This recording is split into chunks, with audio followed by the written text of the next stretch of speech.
All right, this is the Psychotic Strength Podcast. This is Tyler Toby Townsend. Lily. Hannah. Nice. Whoop, whoop, Sonya in the house. Awesome. Okay, well, so let's kind of just get right into it. We'll do gym updates real quick.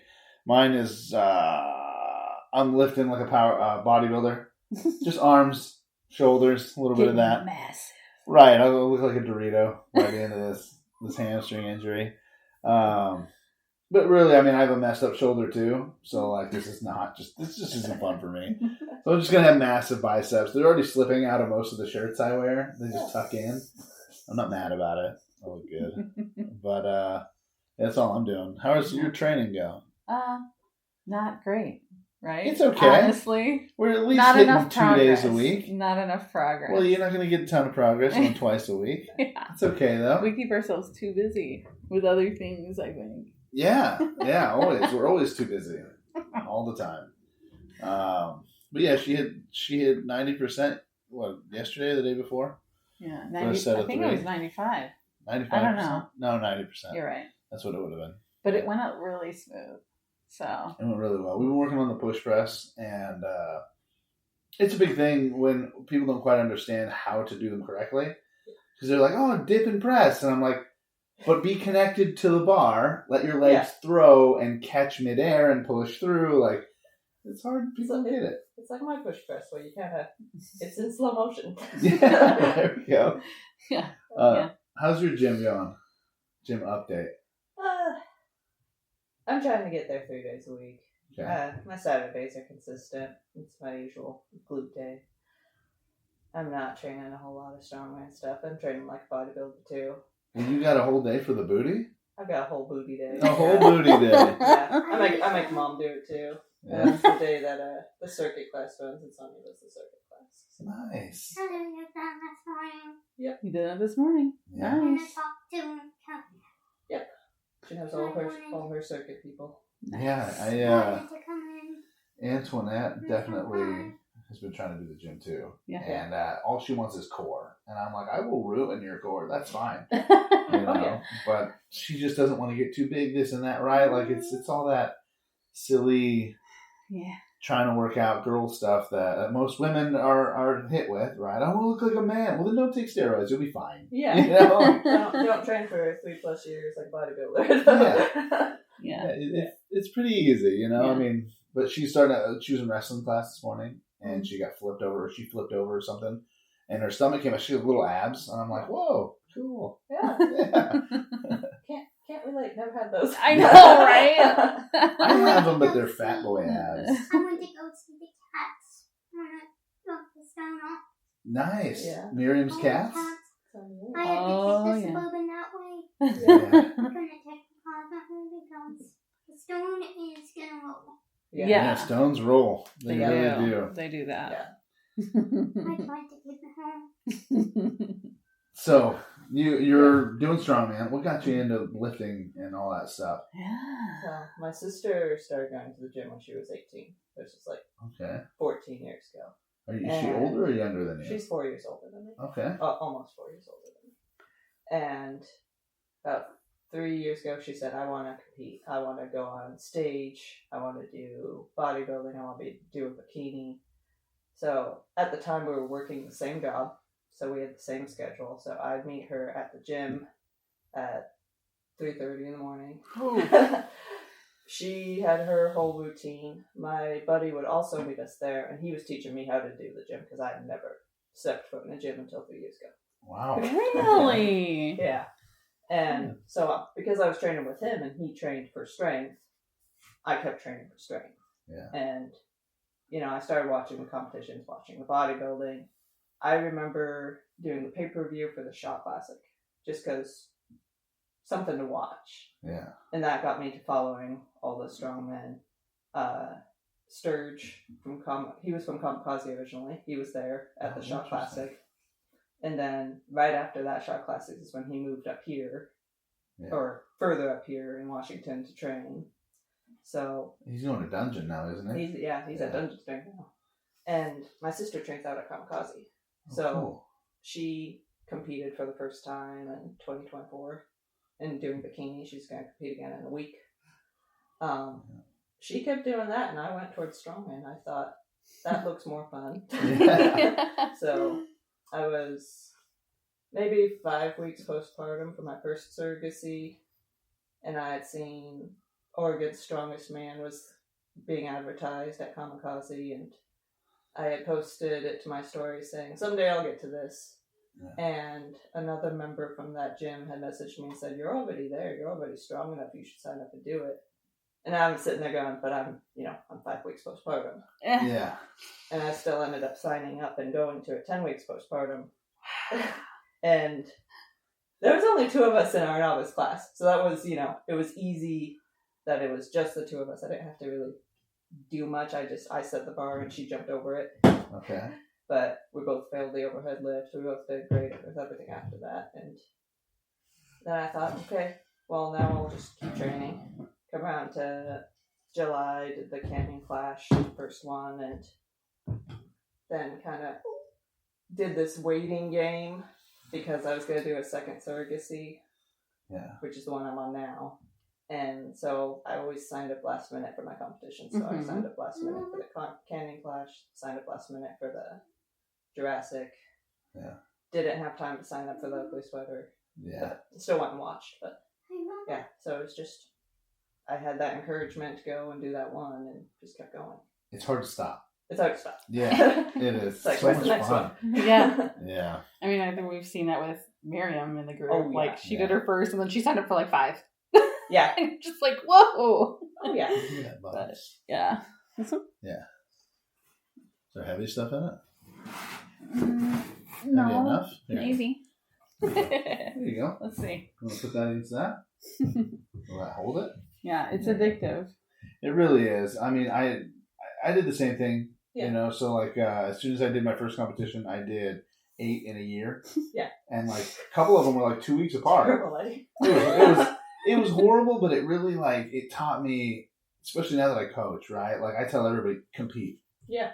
Just because compete every time, like you have to learn how to compete. Yeah. It doesn't matter. Like there's a couple guys in the gym even where I'm just like, you need to compete because you're getting to where you want. Yeah. Which is great. And then you're going to lose because you don't know how. Yeah. And that's going to be way worse. How are you going to feel when you do that? You might as well go in there. Yeah, you're not going to take first place. Mm-hmm.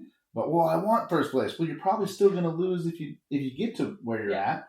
And then you just don't know how to do it. So it's frustrating. It's frustrating. Some people don't listen. That's okay. I like that my first competition was in March, my second one was in July, and my third one was in October. So I had solid blocks in between where I could go, okay, I need to train for these events and these events and these events and not have to do any unnecessary extra stuff and not be too tired.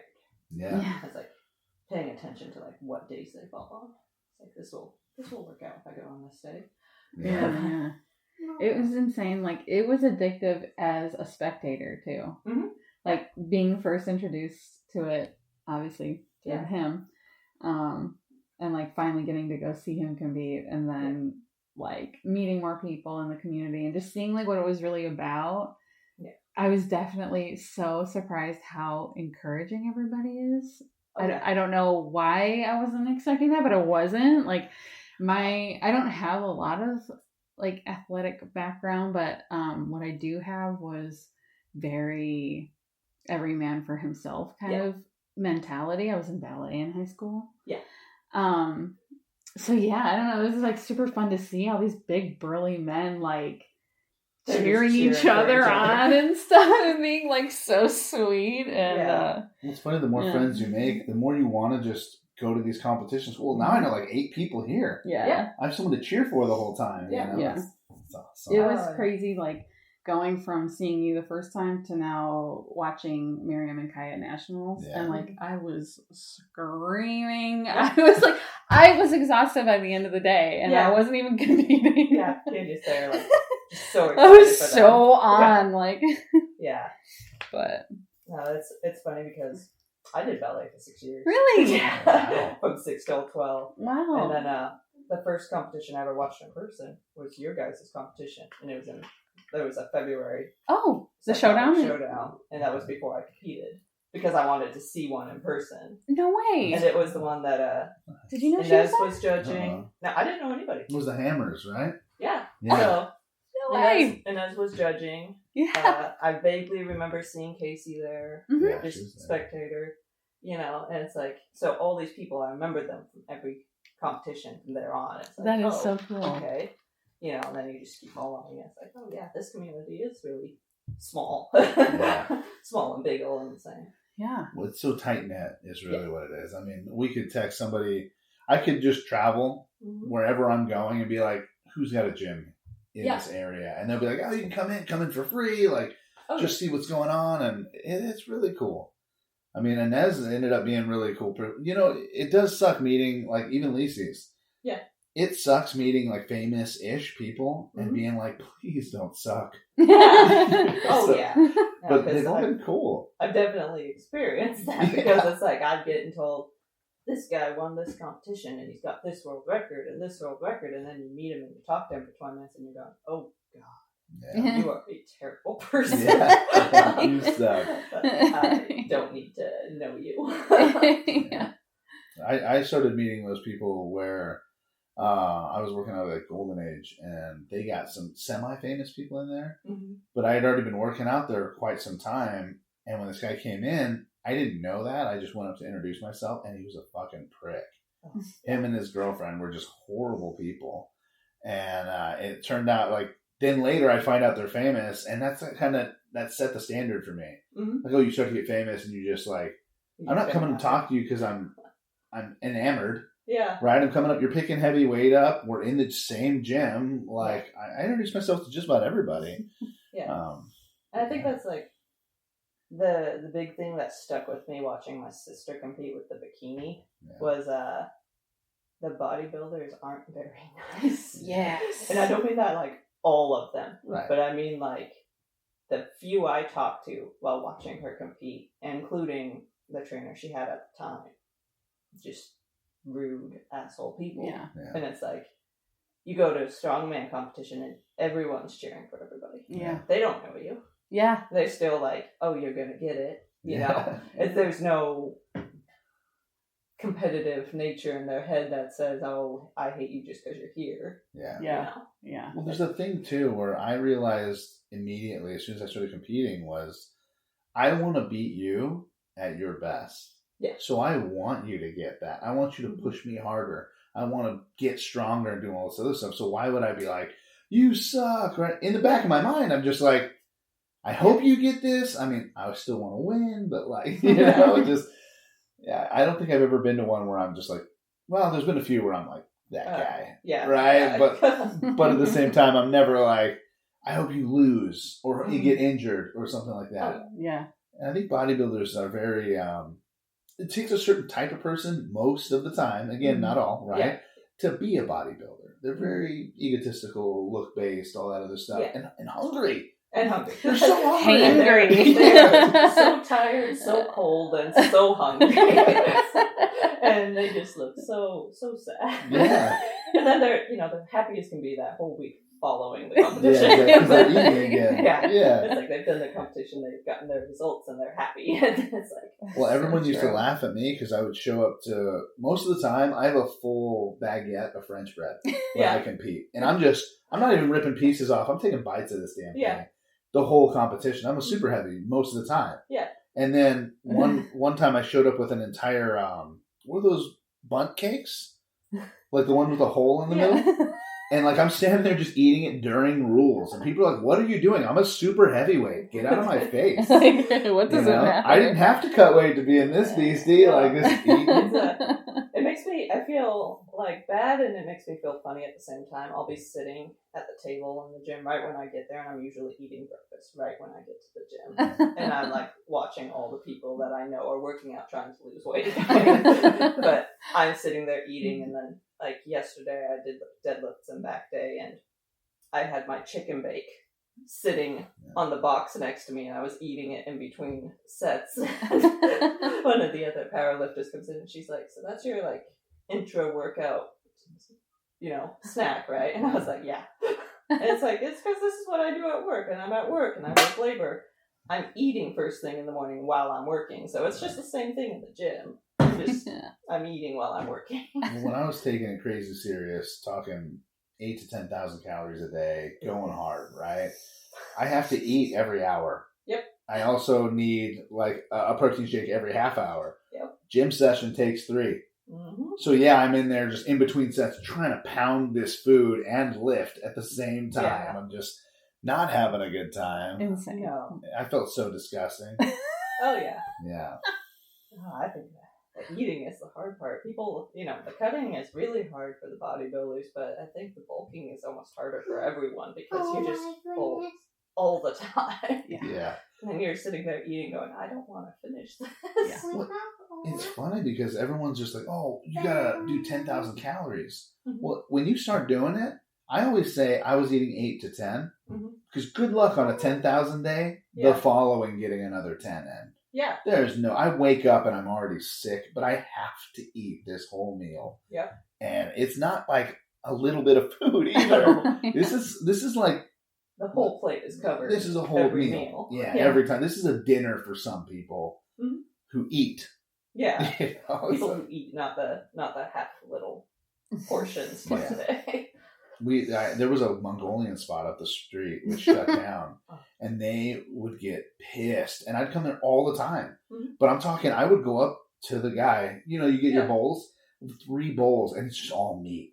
Yep. Lamb here, chicken here, beef and pork in this one, and I'm just like, I have sauced it all over, but I'm just going up there and like, damn it, I don't even have noodles. Yep. It's just a plate of meat, dude. They're getting so mad. Their lamb was so good. I don't know why I got. Yeah. It shut down. And caught fire.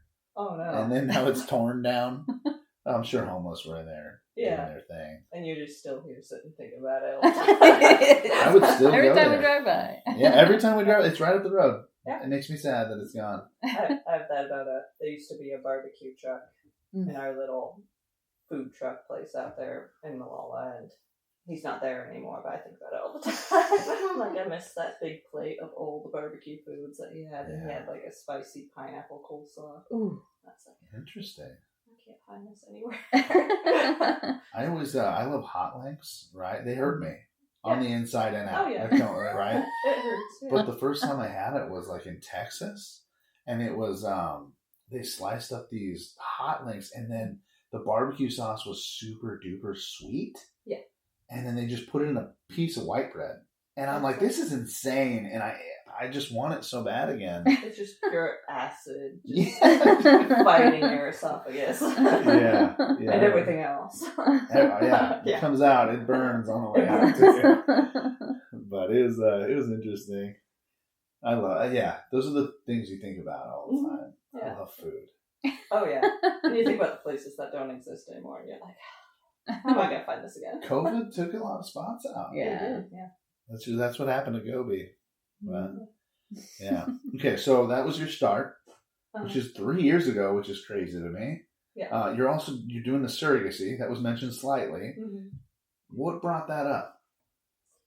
I had been at my job 2 years. I was working night shift, 12-hour shifts. Ooh. And this was during COVID. From 2020 is when I got hired, the 2 years following. So we were there through COVID. And I was exhausted. I was so tired of that job. There was a lot of drama at that job. I was finally leaving that job. And I still to this day have never found a job that pays as well as that job did. Oh, no. So what kind of work was it? It was supplements. I was working in supplements.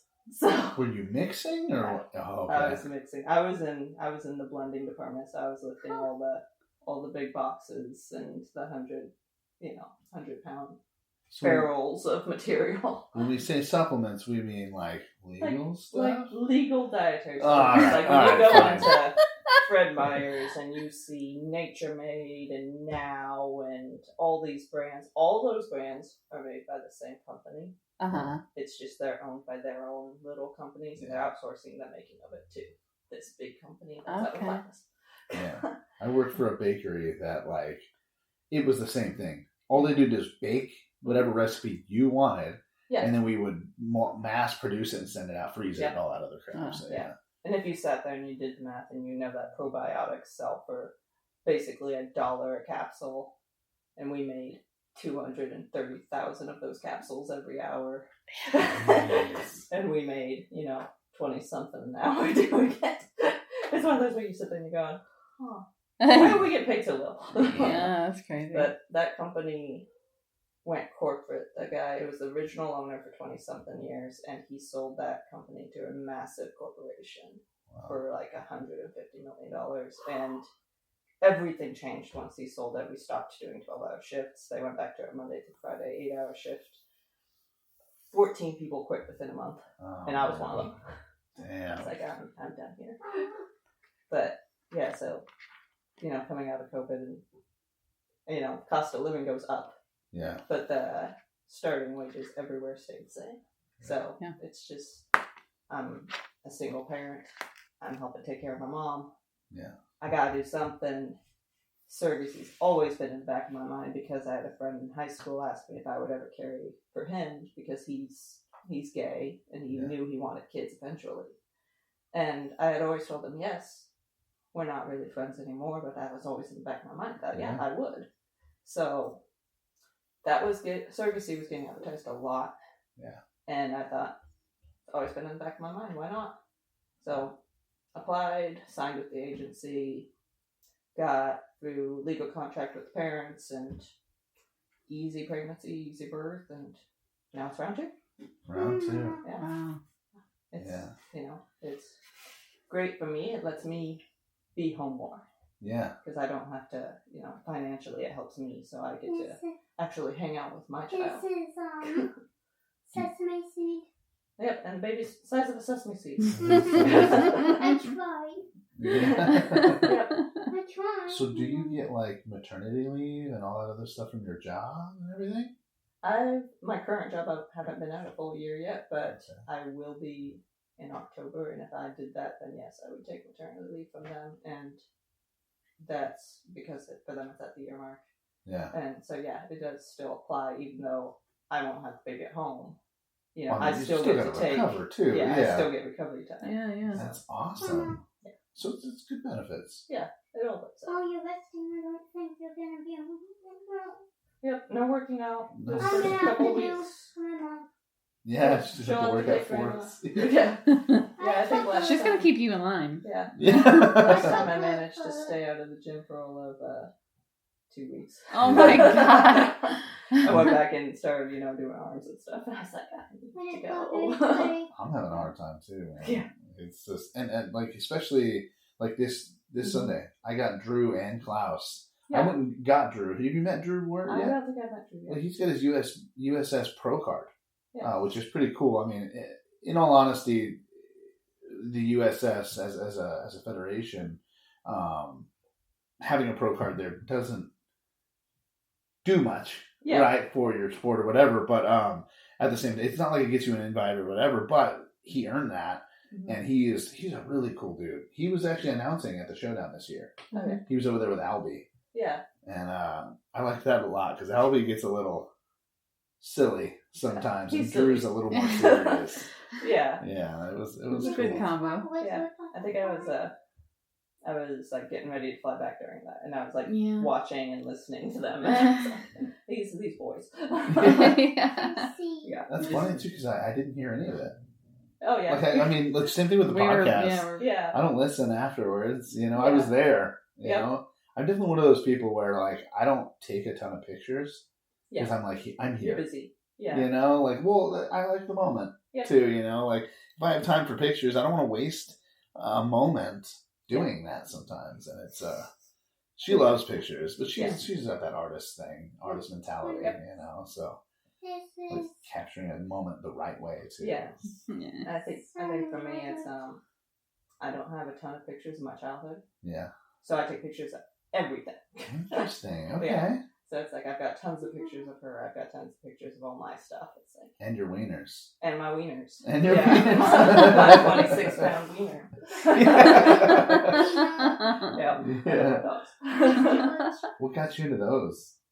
My mom always wanted a dachshund. A dachshund. Okay. I hated them. Yeah. I absolutely hated dachshunds. I got bit by like 5 or 6 of them growing up. I Whoa. house sat for a friend of ours who had dachshunds. They would look at me and then pee right next to the pee pad every single time. And it drove me nuts. And so I hated dachshunds. I wanted a basset hound because we also liked basset hounds, and my aunt had a few. And, you know, it was coming around Christmas, and they're 3/4 dachshund, 1/4 basset hound. Okay. And I said, okay. That's fair enough. That's close-ish, I guess. And, you know, being mixed and not papered, they're cheaper. So I thought, okay, Sonya can have her first dog. It's what Mom wants. And so we got the first one. 2 years later, we got the second one. And George first. And Surprise for George. And then baby didn't make a sound. Yeah. She was whining. George was the first and I was one. like, baby, stop whining. Yeah. She's crazy now. She's crazy. She's gonna be. It's that joke of the first dog's perfect, and it makes you want another dog. Yes. And then you get the other dog, and they're second. Just like kids. Yeah, it's like, the first one's great. The second one is just feral. Yeah. All right. She's definitely the beast out of this. Yeah. It's not in a I was bad always way. afraid of them. I loved dogs when I was a kid. I've read every encyclopedia on them. Like, I wanted to be a vet until I found out you had to put them down sometimes. And I was like, well, then no. Yeah. Like, people die, fine. I don't care. But a dog? A dog? Yeah. Uh-uh. Yeah. So, And I'm not the one doing it. I'm not the one doing it, especially. Yeah. But I heard they like break their back, and like they're very extremely aggressive. Like one of the most aggressive breeds. Aggressive breed. Oh, They that's are the crazy. yeah. They rate Yeah. number 1 as the most aggressive. Yeah. What? Like, think about all those Chihuahua memes or whatever. Yeah. Like, dachshunds are more aggressive than that. It's because they were bred for badger hunting. Yeah. So And badgers are nuts. Yeah. Yeah. It was, So mine being standard dachshunds, being huge, and then having that basset hound in them too, so they're loud. And do they howl? they do. Okay. They get a howl. And I mean, the baby she just barks nonstop. That's her. She grumbles, she barks, she whines at you.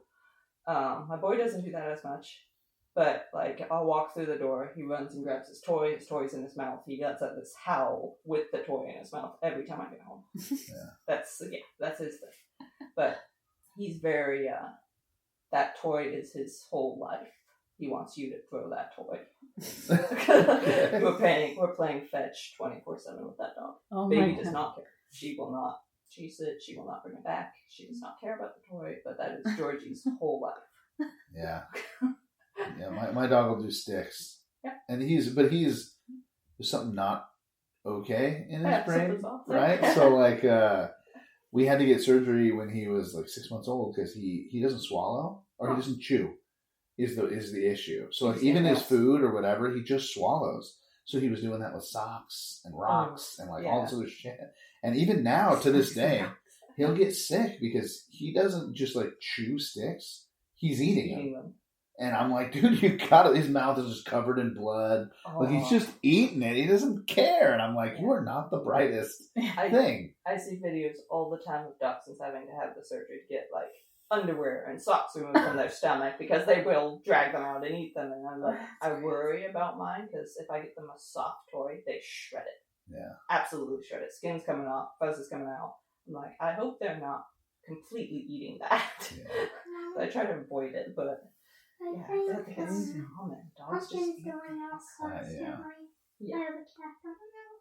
Yeah. And they don't get along with the cats. No. The cats hate them. George seems to like pumpkin. George loves the cats. The cats don't love But him. baby doesn't like pumpkin. It's a love-hate relationship. Yeah, the baby is scared to death of those cats. So she wants to chase them and bark at them, but she's like on edge as she's doing it. She knows they're coming back for her because they're just slightly bigger than she is. Well, I was nervous with Titan with my goats. Like so he does want to indulge. Right, yeah. So the first thing that happened, we got these baby goats, and he goes and he's just like puts his mouth around one of their necks, and we freaked out. Yeah, we're like, no, don't! Like trying to stop him, and so then he's never even attempted again. Yeah, did the same thing with the chickens, right? Like put a mouth over them and Never again. Well, as soon as we freak out, Yeah. right, he realizes he's not allowed to do that. But like even these chicks, he's like just licking his chops. He's like, "Can I have this?" Yeah. But no, you cannot. Yeah, he's fine once they're bigger and like. Yeah. But yeah, every time you get new babies, it's like He's watching going, chicken nuggets. They're also so squeaky. Yeah. You know, and Yeah. squeaks. So he's the same way. He gets any toy. Mhm. He doesn't really tear a lot up. He wants that squeaker. But if it's his, oh, it's gone. Yeah. Like, we gave him a stuffed animal. It took him like 30 seconds to destroy the entire thing. Yeah. And, Just to get the squeaker out. yeah, just the whole thing, man. I was just, again, like you, hoping he didn't eat the damn thing. Yeah. So we're trying to clean it up as fast as he tore it apart. And Yeah. this silly friggin' goose is what he is. Georgie will, he gets mice. He's great at getting Oh, mice. nice. oh wow. Baby caught a mouse and she had no idea what to do with it. It's hanging from her mouth, it's squeaking, and she's running around, and he's chasing her, and she has no idea what to do with it. But her prey drive is so high. She chases the birds. I don't think I could have chickens. Yeah. I think she'd be after them. Yeah. And not really sure what to do with them, but she'd be after them. Well, the thing is, I think it's pretty natural for dogs to want to just eat these stuff. I think I just got really, really lucky. Yeah. That he just won't. And it's, I don't think I could even try to train another dog to not do that. Not unless they're a livestock dog. Yeah. And even those, you still got to keep away from chickens and shit, right? Like They're not always best with them. I think it's pretty funny how scared of the chickens the cat is. Oh, yeah. These are big chickens, though. Yeah. But, Well, I had a pit bull Australian Shepherd mix growing up. Never touched the chickens. He was fine with them. But we had a cat that was killing them all. man. Like, just killing all of them. And then, Was he even eating it? Just killing them? no, he was eating them too. But, you know, it was like every single day another chicken's gone. Dang. You know, but the dog left them alone. And the dog actually tried to, like, save a couple of them. Like, the cat had shredded this chicken, just ripped all its feathers out, and the dog went and got it and brought it up to the porch and was, like, keeping it warm till I got home. Oh. You know? So it's like, I got a little grudge against cats sometimes. Yeah. But I can't have chickens where I live anyway. So. Oh, I am not a fan of cats. I mean, we got this one because we had mice. Yeah. And yeah, the problem went away a little, but like, he just pisses on everything. Yeah. And it's cat pee, so it stinks. Yep. And I'm like, I tried to get rid of it. It's really hard. You gotta get the enzyme cleaner. And... my freaking daughter loves the damn thing, and Yeah. it's not going anywhere. My ex took him when she moved out. Yeah. But she's a horrible person already, but Yeah. so she took him when he moved out, and then he started peeing on things. She's living with her parents. Yeah. And she's like, "Oh, I can't have him here." Yeah, it's pissing on everything. Right. So I take him back. Yeah. One of these times I go to pick up my kids, I see another cat in the fucking window, and I'm like, "Are you serious?" It's just another reason to hate you. You know? And Like, you know that the second cat is gonna do the same thing because the first one already marked everything. Yeah. Like, Yeah. This is how cats work. Yeah, it's I think it's maybe as recently as a week ago. I went to go to bed and one of the cats had pissed on my bed. And I'm like, like, Yeah. and I know it's the cats, not the dogs. Yeah. well, she tries to hide it, but then I'm like, once-ish a week or every other week, Yeah. her entire bedding Petting. is in the washer, and I'm like, well, considering I have to tiptoe through your room because it's just covered in crap, there's no way you're cleaning these on purpose. Yeah. So- Like, there's no way that you just decided, oh, today's the day I'm gonna No. pull my bedding. for reason. No, Yeah. no. Yeah, so it's just, I just hate him. And the thing is too, he's actually a relatively good cat. Yeah. For what cats are, right? Yeah. He loves being held. He loves attention. Mhm. He's not like attacking anybody or anything. We Yeah. get mice and birds left in the driveway sometimes. Cool, whatever. But yeah, I don't know. Not Go my two- ahead. My two outdoor cats are great. They're like 11 and 9 years old, and they're barn cats, and that's been their entire existence. They're great. Yeah. They're really sweet. You can pick them up and love on them. The second you set them down and stop petting them, they're swatting you. But great mousers, they kill bunnies. And I'm like, oh, okay. But like, we've just got such a massive coyote problem Oh, that no. like keeping cats alive outside, it's really difficult to do. And that's why we don't have chickens or ducks or anything either. It's like, I don't want to deal with this. Well, she's also allergic too, which is not helping. You know, so And he like knows it, and he's like, I'm gonna rub all you know over what? you. Out of everyone in here, I want to rub up against you. I think it's really because she seems to be the one who wants to touch him least. Yeah. You So know, he's because when just she's like, not around, I'll pet him a little bit, but Yeah. I don't pick him up, and not unless I'm putting him outside, and then I have to wash my hands. You know? Yeah. I can't keep my hands off this one. I don't want to touch Yeah, cats. touch him and then you touch him and then her face breaks out. Sonny does that. Oh, Sonny's no. like kissing the cats. I and feel they're coming up so kissing bad. Kissing their mom. I'm like, dude. I know. Yeah. I'm like, you know what? I want to hug you, but can you go change your shirt first? Yeah. I feel so bad. She's like, oh yeah, I forgot. Like, So sorry. let's dive into you a little more. Let's get personal with Hannah. Okay. So who are you? Right? Like, what'd you grow up doing? What brought around this little one? How did that go? Right? Like, if that's okay with you, whatever you want to talk about. But yeah, what brought you up? I hopped on a horse when I was 4. There we go. Whoa. That'll bring you up That's real it. high. I still have my horse 19 years later. Wow. Yeah, I got That's a long time. My one I had, this was the one I got when I was 11. And I call her the source of a lot of my physical injuries. Because, you know, I got her when I was 11 years old, and first 6 months I had this horse was trying to kill me. Yeah. You know, every single day was a battle with this horse. And that's why I still have her, is that I cannot sell this horse. Oh, man. I just can't. I couldn't if I tried. And, you know, because on some level, there's just, it's kind of with dogs too. You've got certain breeding that they're not right. They're not right in the head.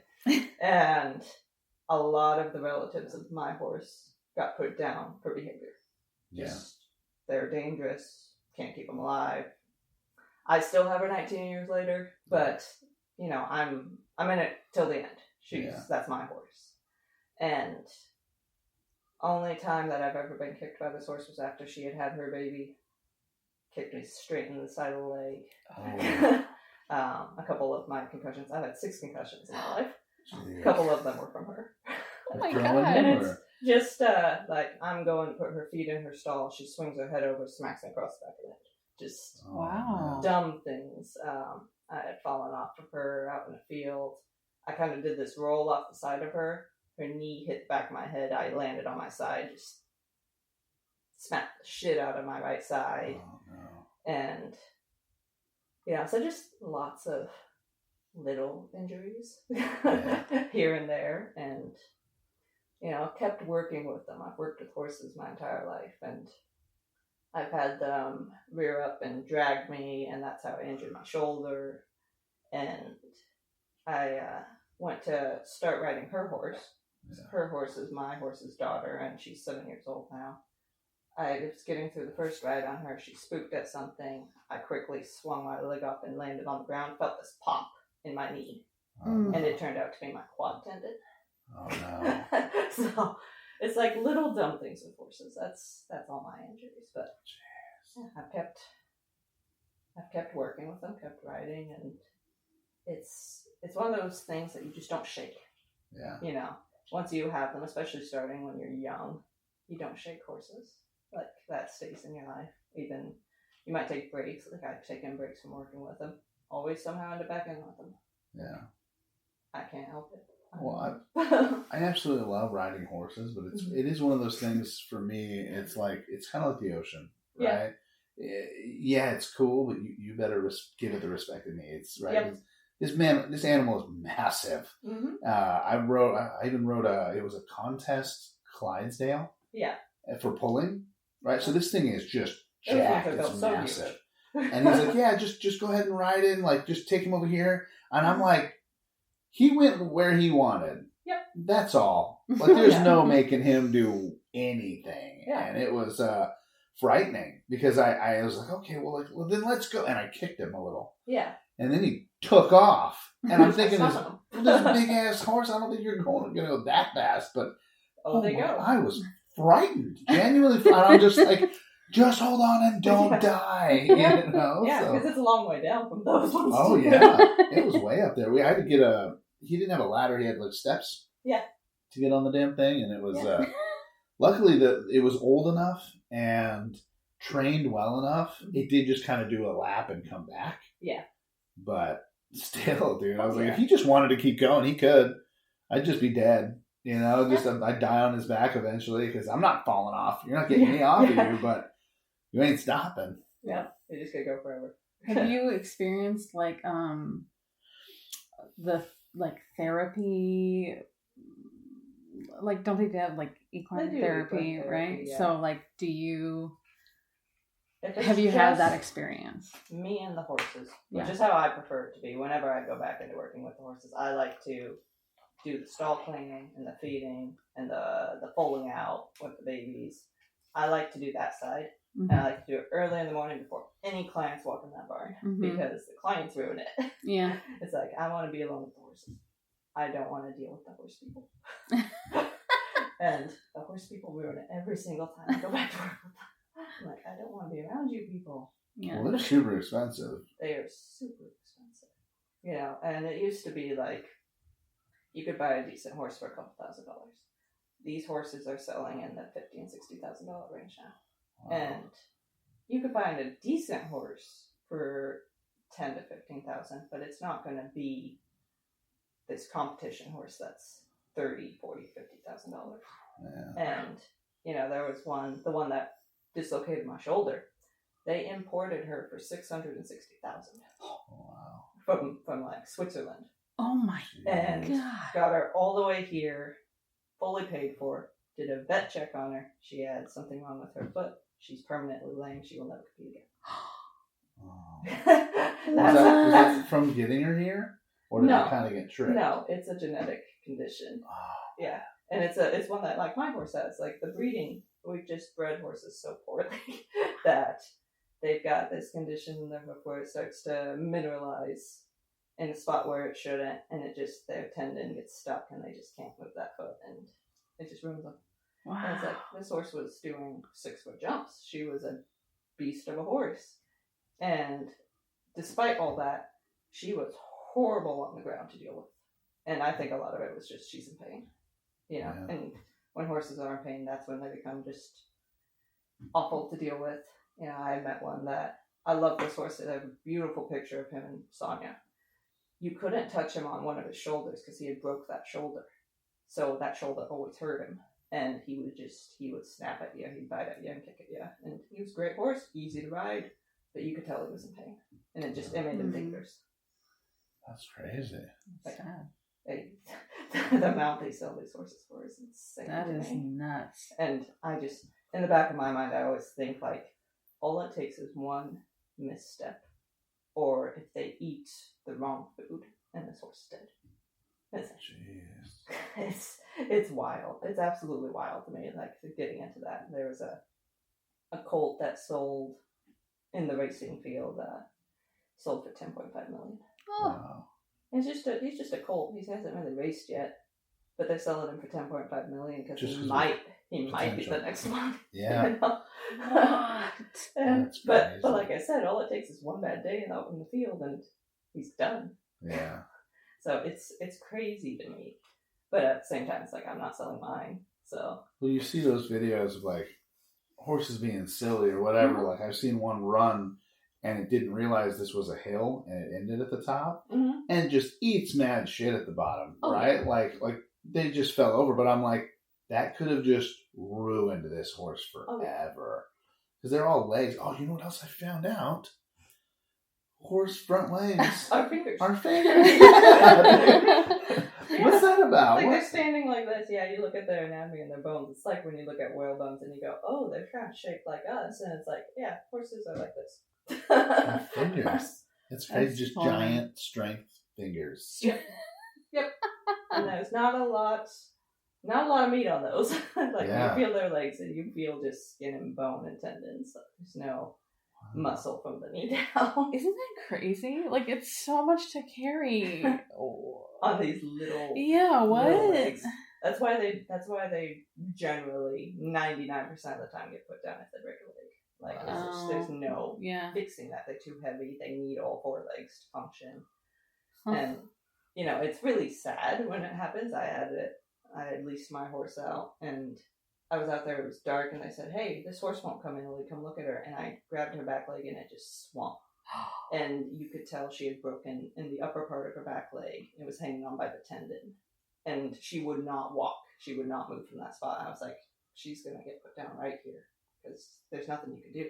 Yeah. Like this. There's no healing this. You know, it's the upper part of her back leg. She's not going to heal from this. So, you know, and we don't know what happened. We don't know whether she was kicked or whether she slipped.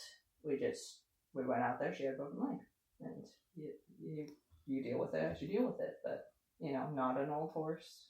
Not, you know, the owner had raised this horse and was super sad about it. Yeah. But there's literally nothing you can do. Man, it's awful. Is it because you can't like cast it, or you can't do anything? You can't keep them off of it.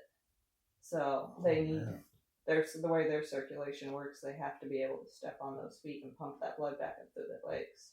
And you're just never gonna keep a horse from stepping on that leg. So if you were to cast it, they would lose that leg anyways. They're just too heavy. It just wouldn't heal.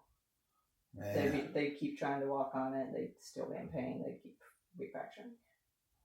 You know, and that people have done like weird things where they've like hung the horse up. You know, used like a body system and held the horse up so the horse isn't putting weight down, and they just keep them that way long enough to heal it.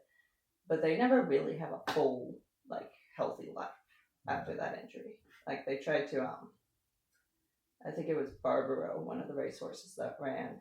He had fractured something, and they tried to keep him sound. They tried to splint it and heal him. And they did for a little while, but he was never comfortable. So they did eventually put him down. Wow. It was just, they just couldn't get healed. Even $1 million horses? Yeah, because he was like one of the Derby winners or something. He was one of those like big winning horses, and then one of the races you just saw him the jockey had slowed him down. You saw the horse was running on 3 legs, that he was holding one up, that something was clearly wrong.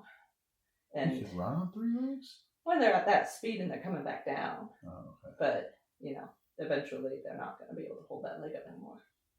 So they splinted him and they kept him alive for a little while, but he just never got comfortable. They would see him just laying down all the time. He's miserable all the time. You can't do that to an animal. Yeah. They don't know why, you know. Yeah. Wow. Yeah. Horses. Horses are crazy. Yeah, Rachel's and Charlene are super into that. Yeah. Like they're vets and. Yeah. How did we end up with like all these the horse women in our strongman group? Because we're strong. Yeah. It's a good crossover, yeah. It's like all those years I never had set foot in a gym. I was bucking hay, I was shoveling horse stalls, I'm, training these horses, and it's constant lifting and moving and stuff. It's, I didn't need to go to a gym. I had people asking me if I was going to do bodybuilding. I'm going, why? Yeah. I have horses. Yeah. Yeah. I don't think I can do the bodybuilding thing. I don't have the body type for it, but it's still just, I've seen it. I've trained bodybuilders to like get bigger for size and shit like that, but like it's not, to me, it's not interesting enough to catch my attention to learn enough to be really great at it. I think I keep it in the back of my mind, maybe do in a couple of years just because my sister did it. Yeah. But I look at the cost of it and what do you get out of it and how political it can be with the winning. Yeah. And all of that combined just makes me go, this isn't something I really want to do all the time. Well, I get frustrated because it's like winners are these 4 people's opinion of the winner. Yeah. That's it. Like there's no, like in strongman, the person who won. They picked it up more or heavier weight or whatever. Yeah, but like, or maybe they did more reps. Yeah. It's just, it's lame. It's not fair, No, I was just talking about this with my mom yesterday. It's like, it's pretty simple in strongman. The person that did the most reps wins. Yeah. Like, that's it. The most weight or the most reps, it's black and white. This person did it.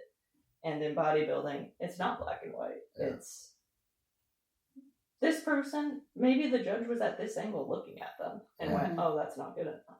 You don't know. Yeah. So they're all going to have certain preferences. Yeah. Right. Like what they're staring at the most, what they prefer to see, what they, and I know they all talk beforehand and kind of get everybody's idea of that, but it's unfair to me. It's still like the same competitors, but with a different set of judges. A different person's gonna win. Yeah. And it's actually very similar in the horses. With the kind of showing I did. Oh, sure. It was all judges' opinion. Yeah. You know, the way you were going out there wasn't like you're going out there and like jumping or racing or something. It was, for us, it was performance horses, and it's a matter of, does this judge like your horse? And sometimes no, sometimes yeah. You know, I had a horse that judges loved. They loved her face, they loved her movement, and I did really well with her. But if I got like one specific judge, maybe he didn't like her. Yeah. You know, so yeah, maybe he didn't like her because everyone likes her so damn much. Yeah. You know, or that you know, you got the different breeds, and some judges like this breed, and some like this breed, and almost all of them hate this one, and so you end up with that a lot. But, well, I definitely want horses eventually. You know, I want land and all that crap, and we were talking about it earlier today. Actually, is one of our plans for once the kids are kind of just old enough, right? And Sunny is just, we're thinking of homeschooling. Yeah. You know, which will make everything a little bit easier too. But I want to go back to Italy. Like Sicily is really where I want to be. But I want to have a vineyard.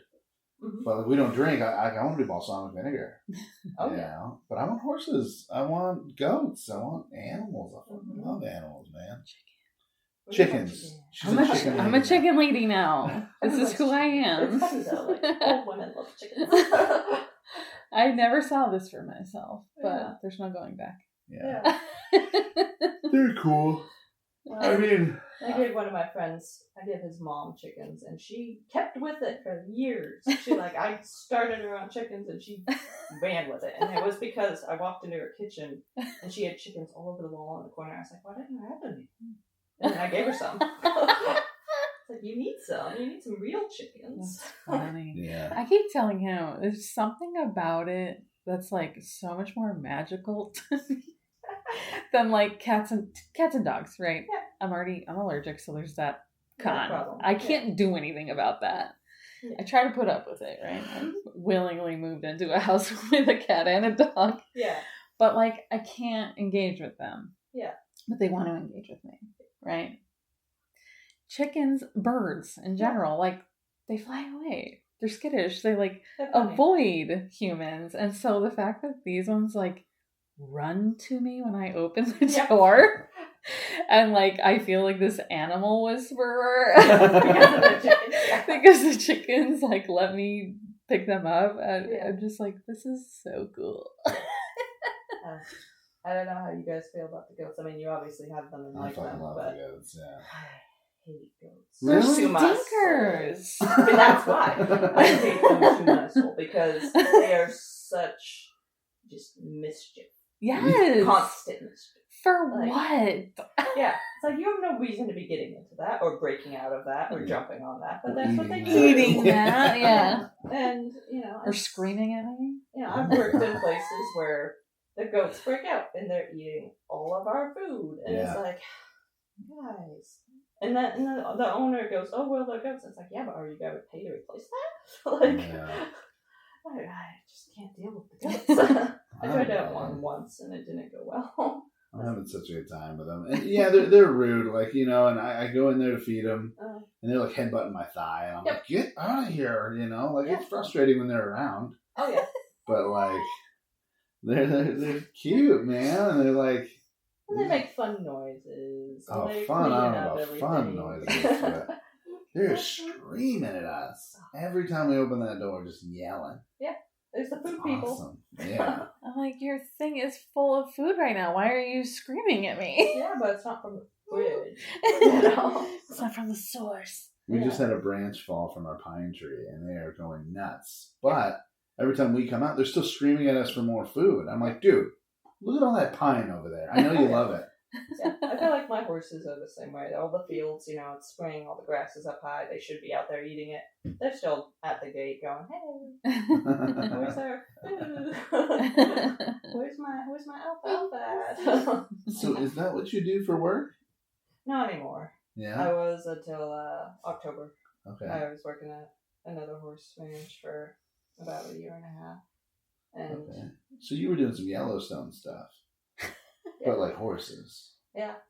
Yeah. I do my stuff. I think of it as this is the bougie side of it. Yeah. What I'm doing because these horses are way too expensive, and they're doing the fancy stuff with the, $20,000 saddle on them for no reason. Oh, right. The saddles are crazy. Yeah, they're ostrich leather saddles. Why?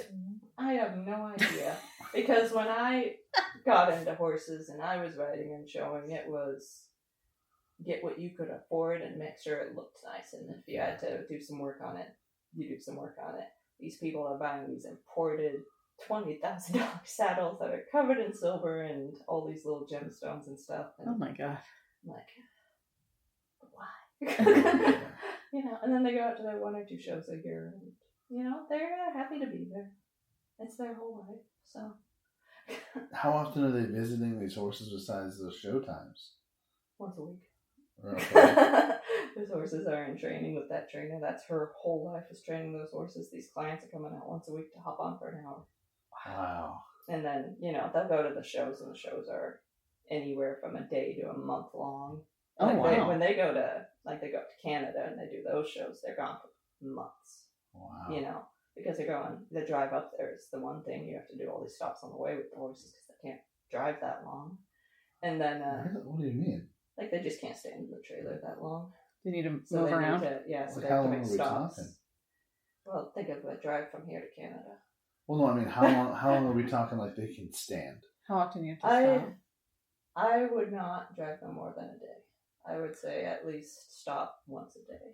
Oh, So okay. they're not in that trailer a full. Well, you got to pull them all the way out, too, Yeah. though. Yeah, so you're making stops at different ranches, installing them overnight, and then getting them turned out and ran around, and then putting them back in the trailer and hauling again. Okay. Yeah, It's a whole big thing. process. Can they sleep standing? They mostly sleep standing, but they can't get deep REM sleep standing. So they have to lay down to be able to get deep sleep and REM sleep like we do. And that's horses can get sleep deprivation issues and start having neurological problems if they don't lay down. Oh, wow. Wow. Yeah. And that's another thing is that when a horse gets to a point where it can't lay down and get back up, that's when quality of life is gone and you have to do something. Yeah. Quality of life stuff. Quality of life in horses is a big deal. Wow. Yeah. Do they still make glue out of them? I have no idea. Oh my god. Like, what do I you know, do with the bodies? So I know that in the U.S., we do not slaughter in the U.S. Okay. It's a big thing. It was a Willie Nelson thing. Oh, we can't slaughter the horses here. So we ship them to Mexico and to Canada. I have no idea what Mexico and Canada do with them. I know Canada will occasionally ship them out to Japan. And then in Japan, they eat them. They make horse sashimi. In Sicily and Italy, too. Yeah. I know. Most of those countries, they eat horses. We don't. Damn. I think we put too many chemicals in them. Yeah, probably. Yeah, so I know a lot of people think, oh, we banned horse slaughter, we're great. They're not getting shipped nicely. They're not getting treated any better in Mexico or Canada, getting slaughtered there. It's still brutal. It happens a lot. And, people are always trying to, save these slaughter horses, but what are you going to do? Yeah. Feed them? Yeah. You're going to keep feeding them till they die, and then what? You can cremate horses. It's just incredibly expensive. I think for the most part, they all get rendered to landfill and dog food most of the time. But not here. Okay. Yeah, not here. But yeah, that's generally it. We have specific landfills for animals. Oh. Gross. Yeah. And again, it's probably because we fill them so full of chemicals that we can't eat them. Yeah. A lot of the stuff we're injecting them with. You'll have to ask Rachel about it. I'd love to know why we can't eat them. Yeah. Some of the stuff we feed them, I'm not saying I want to be like horse once a week or whatever. I would like to try it. Yeah. In Sicily they had it and I just couldn't do it. But yeah, I think you get to a point where it's I would try a horse. Yeah. I've had horses my whole life. I'd still try a horse just to, I like cows too. I still eat them. Yeah, I like cows too. I love cows. But I cooked for like 10 years, right? And so I was under the impression while I was cooking, this was something I would always say is like, I will try everything once, right? That's food. I was like, eventually, I feel like as a connoisseur and as a cook and chef or whatever, I should try human eventually. Like, not like I say I want to like do it all the time, right? But I got to see what it tastes like. They're saying it tastes like pig, right? I mean, does it? Right? I'd like to see. Not so much anymore. I don't think we taste that good because for the same reason, I think we put too many chemicals way too much on our body that it would just be gross. Yeah. I think it would just be gross. Or even if it wasn't gross, probably horrible for you. I'm super not interested anymore. Yeah. You know, like it was very something as a cook. I'd say I'm sure it was more of like the shock factor. Yeah. People hearing that I would eat a human if I had to. Yeah, you like to do that to people. I love that. Whether it's true what he's saying or not, he just likes to get people going. Well, it's fun because most of the time it's true, and people just don't believe me. Yeah, and that makes it crazy. Funny for them, and it's funny for me that they don't believe me. Yeah. So I enjoy that. I mean, I'm one of those people that believes that some people shouldn't be alive. Absolutely. Maybe those people should be eaten. Yeah. Maybe that is what we should do with those people. I told her the other day that driving up somewhere, it probably makes me slightly insane, which is fine. But I was like, dude, I feel like the only reason for not murder is it's illegal. Yeah. Like, because there's sometimes she's like, oh, well, you don't mean that about everybody. I'm like, look at that truck right there. You see how it's sitting diagonal? Boom. I'd blow his tire out. If he died, I'd be happy for him to die. But I've like justified this over the years because humans are the plague that's destroying this planet. Yep. So like, you're doing the planet a favor. Really. I'm doing everybody a favor. More air, more everything. Like, humans suck. No, I think somebody had sent me a reel and it was like, some people just deserve to die, and the comedian's going on about it, and it's like, yeah. There's a lot of people that probably shouldn't be alive right now. Yeah. And I think it definitely is there. Like, there's some people that I see like on a daily basis. There's one person in Malala that I see this person almost every time I drive there, and I just think to myself, what a waste of time. You know, it's like, I'm not supposed to be this mean, but man, it's kind of unavoidable. Yeah, you know. I mean, there's a lot of people that are like that. I feel like I'd say a good 80% of the population of humanity, I'd be fine. They could just just gone. appear, yeah. It's like, where do you draw the line? And that's why I can't. Too general of a rule. Yeah. Yeah. So where do you expect this strongman stuff to go? Like, what do you want out of this? Are you I want to be a world champion? I don't expect to ever reach that level. Okay. Because I am 5'4". I'm 160 pounds right now. And I know that I will never be Inez or Angelica or Gabby Dixon. I will never be that level of, Well, so weight class wise, sure. But what about like weight class wise? Like, would you want to be world champion at your weight class? I think I could push myself there. I think I could push myself there in Masters, 5 years from now. Okay. But... So you're 35? I'm 30 now. To get to 35 to Master class, Oh. Is it Masters at 40? Masters is at 35. Really? Wait, in strongman court or in the... Does it matter? Yeah, it depends on the competition. Oh, well, shit. Because I think USS is 40, right? Really? Maybe that's why that lady... Yeah. We just had someone register today in Masters. I'm like, she doesn't look old enough. But we're a strongman core now, so maybe... Yeah.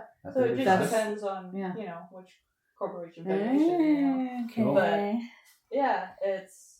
Well, I could not... Like, I could never compete with, like, Nadia Stowers, who's my same height and weight. There's no way. Okay. I would never be able to hit the weights she hits, or who's out there at Dungeon Strength. Aaron Murray? Aaron and the other one.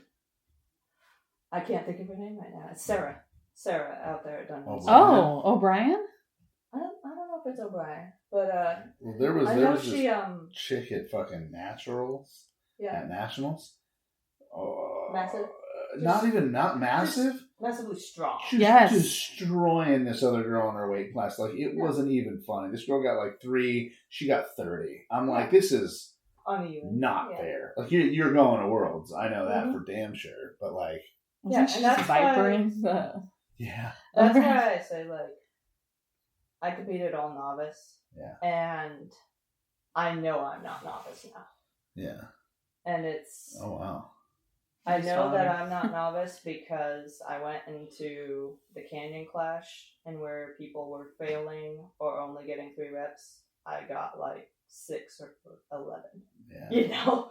It's like, this isn't a great win for me if I'm landslide winning. Yeah. You know?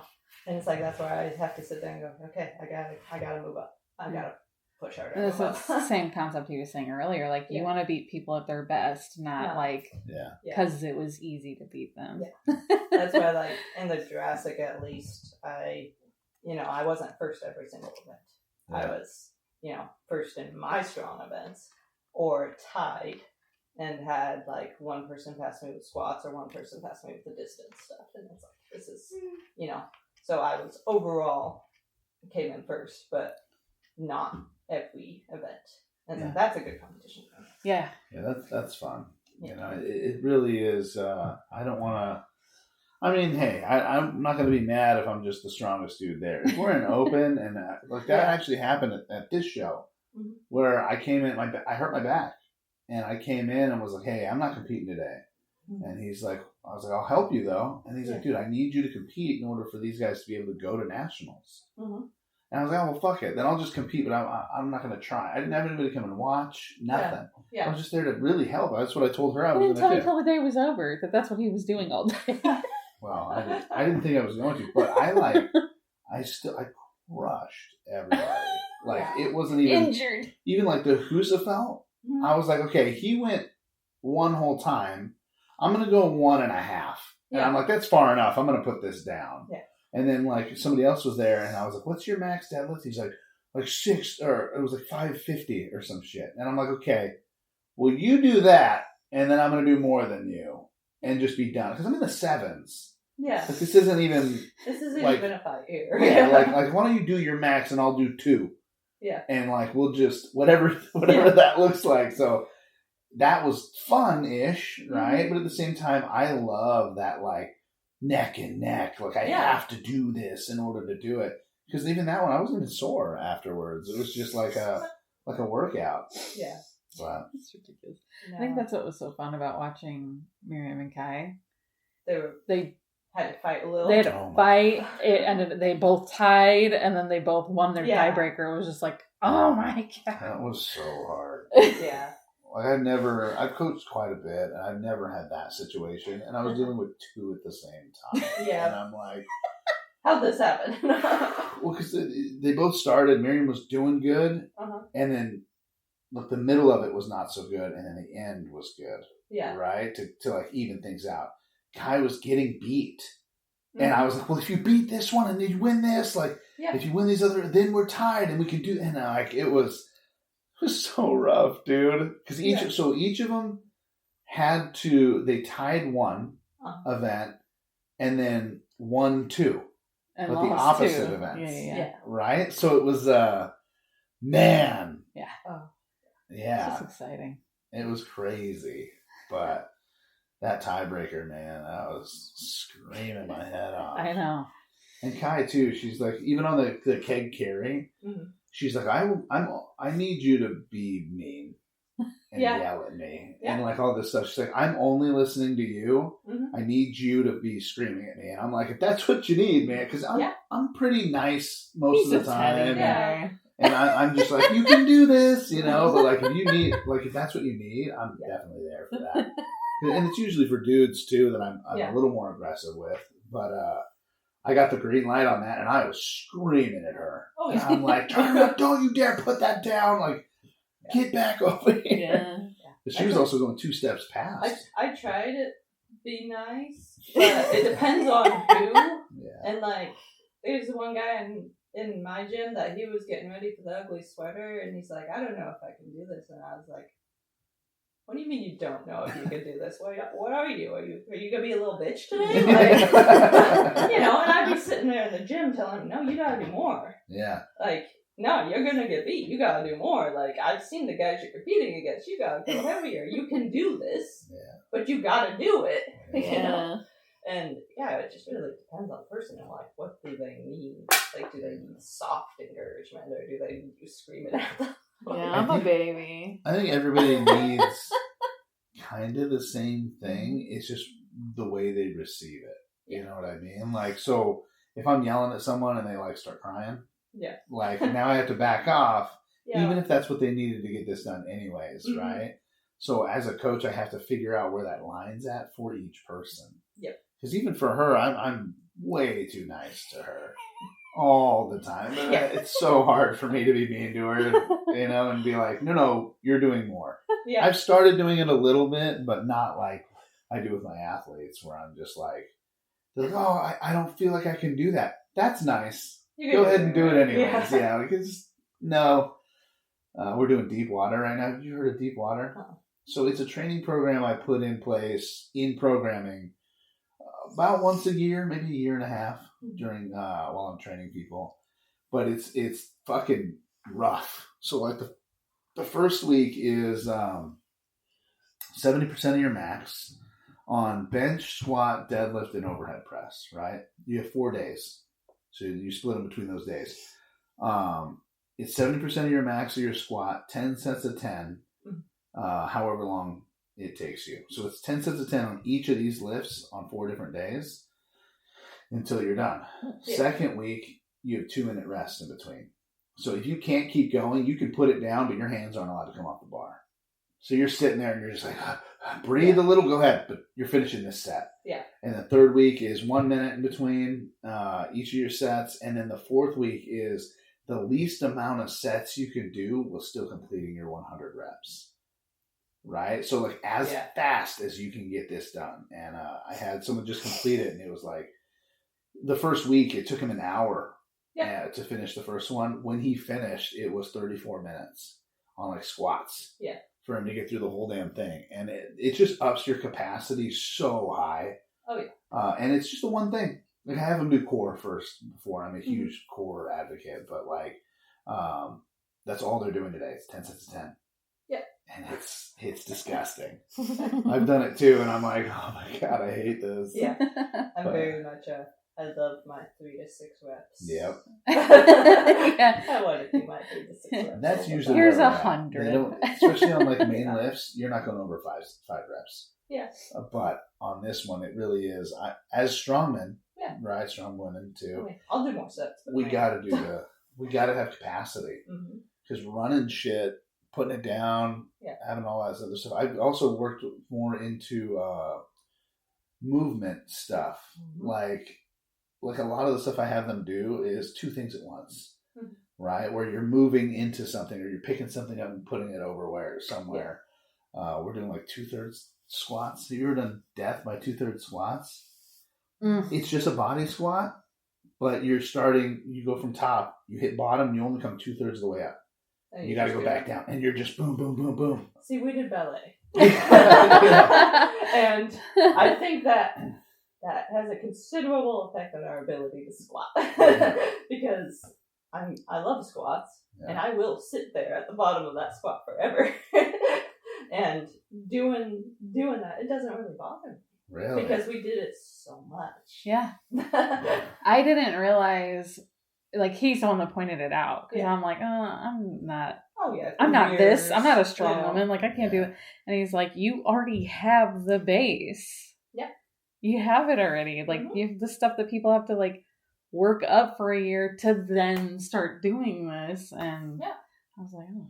Because I train a lot of, like, stability muscles and stuff like that. The stuff that nobody trains.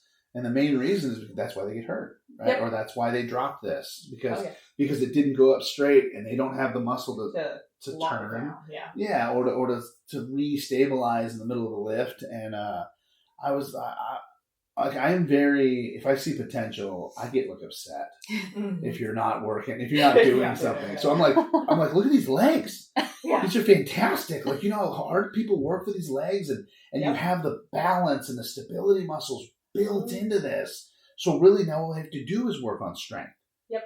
But we did figure out, talking to another friend of ours, Jonah, I don't know if you know who he is, but he did ballet for fucking ever too. So his legs are probably like... Well, they're massive, but he's like, but I also found out I had a huge disadvantage somewhere.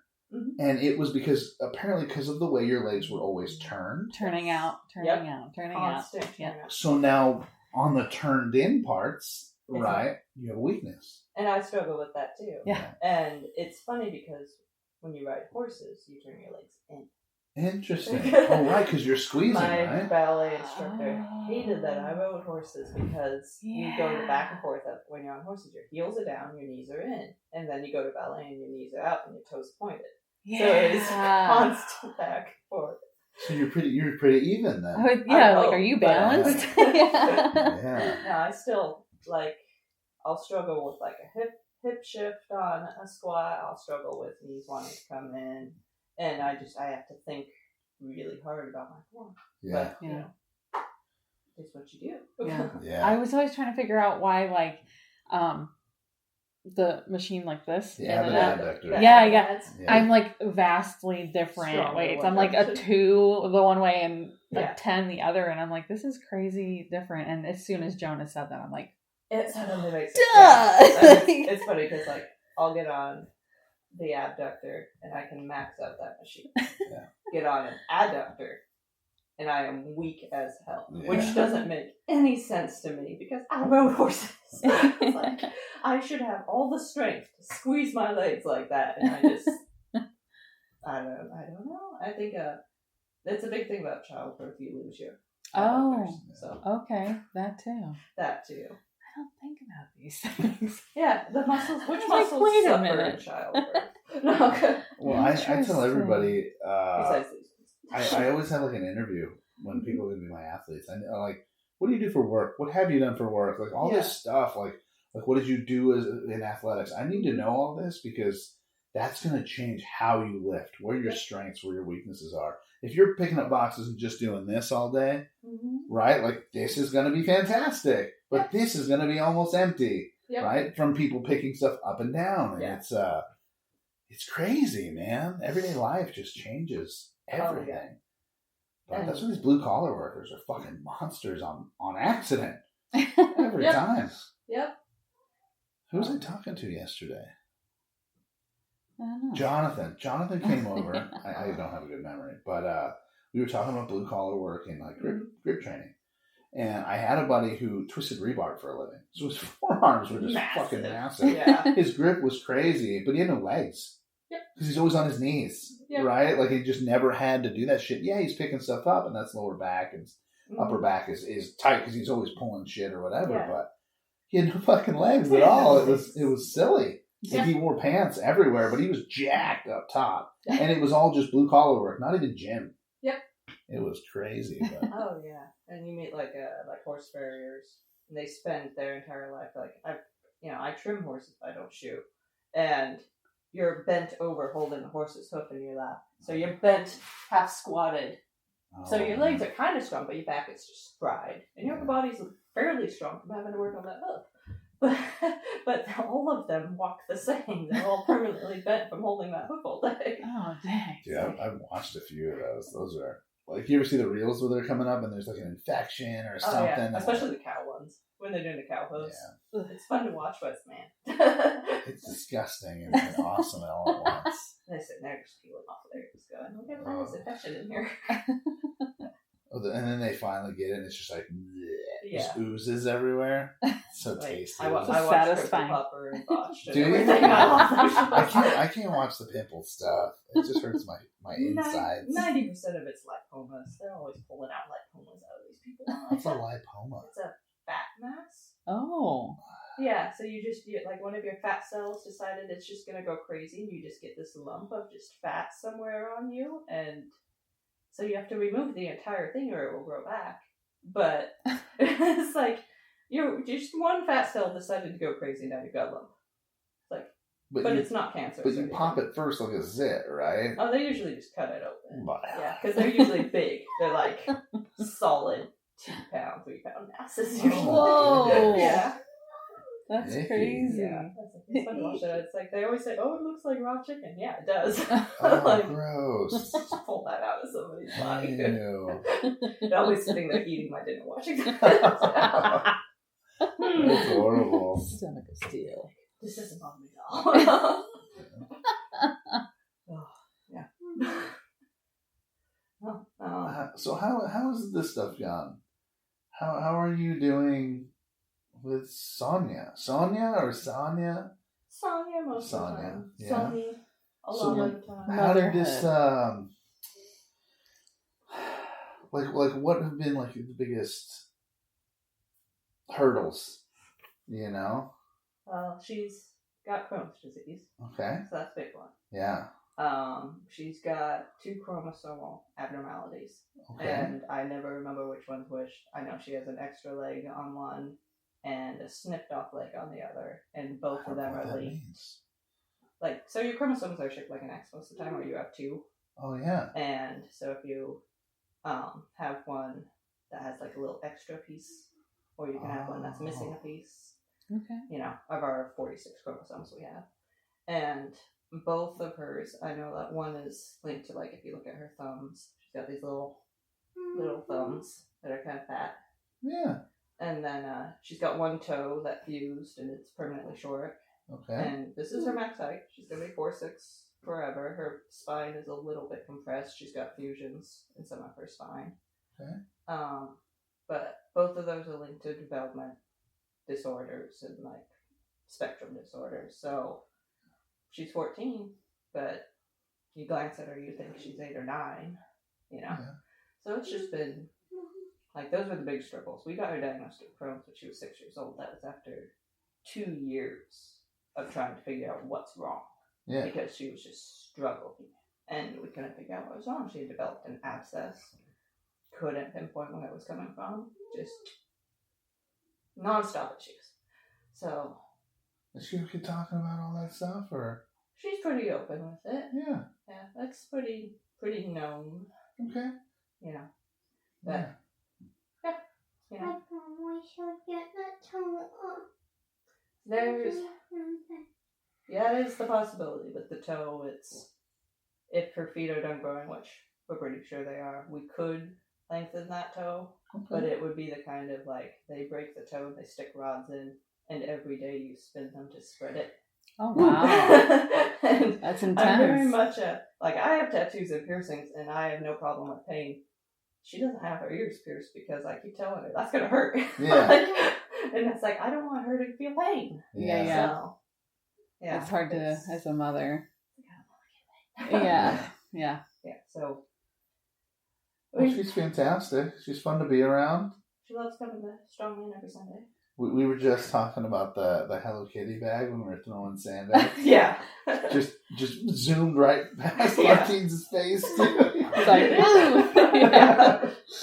That's She's strong. awesome. Yeah. Yeah. And she loves. She did both physical therapy and occupational therapy. Okay. She'd have like a 2-hour block once a week for quite a while there, and then, you know, Oregon's healthcare decided, oh, she doesn't need physical therapy. So, it's like, thanks. She's still in occupational therapy once a week. She still goes to that, but she goes to the gym with me, and we still do all her physical therapy stuff, and we do Good. some of that at I'm home. gonna get And the thing. And we're gonna get her documents from when she was in physical therapy, so we remember all the exercises she did. Mhm. And really, what would happen is we'd be sitting there going, "Oh, Grandma needs to do these exercises too." Yeah. So we take them home and make Mom do them too, because Mom's 72, and you know she was a gymnast into college, but that was 50 years ago. So Yeah. you Well, know that probably she's did a had. number on her body too. She's had her hip replacement. She really needs the other one. She just doesn't want to get it. Yeah. And she had, a couple of years ago, she stepped off a curb and fractured both her fibula and her tibia. And that was like a wake up of, I need to go to the gym and I need to strengthen my ankles. And so, yeah, a lot of the exercise that I and Mom do is really more rehab than it is exercise. Like, it's stuff I did in physical therapy and stuff she's done in physical therapy. And, you know, I still push my mom. I still sneak more weight on there. But, you know, and then I have people coming up going, man, Mom's strong. And it's like, well, she is. She, you know, Mom never stopped moving. You know, she helped us take care of the horses. She still helps take care of mine. Like, she's still active. She can still move weight. Yeah. It's just trying to get her out to Sundays. You know? There we go. Try to sneak her out to more things. But you gonna get her at Strongman Sunday one of these times? Someday. I really want to get her out there because, you know, so a lot of the stuff we do is so much more functional. Mm-hmm. You know, and she's openly said I had her, you know, picking up the weight off the floor and putting up onto the 48-inch block. You know, just like I was doing with the stone or with the sandbag. And it's like, my back didn't hurt the next day. And I was like, yeah, because that whole movement makes you feel better. It's like, you don't think about it as you're doing it. All the people that don't go to the gym go, oh, that must hurt your back. It's like, no, this is what fixes my back. Yeah. Well, it's funny. Everybody's like, oh, I don't deadlift because my back hurts. Maybe your back hurts because you don't deadlift. Yeah. Or you get the other people where they just go ham, and so now their back's too strong, but they have no core. Yeah. And so that starts throwing on your imbalance again. Now, oh, I have sciatica. No, you have no core. Yeah. Right? Like, if you can't even tighten for a punch to the stomach, you have a problem, you know? And, I deadlift this much. Like, that's great. Eventually, you're going to throw your back sneezing. Yeah. You know, because you have nothing to hold it forward, which I still do. But oh yeah, the three times I've gone to the emergency room for injury, it's been I was reaching to flush the toilet, and my neck spasmed, and I was screwed for like 3 days, and then I sneezed.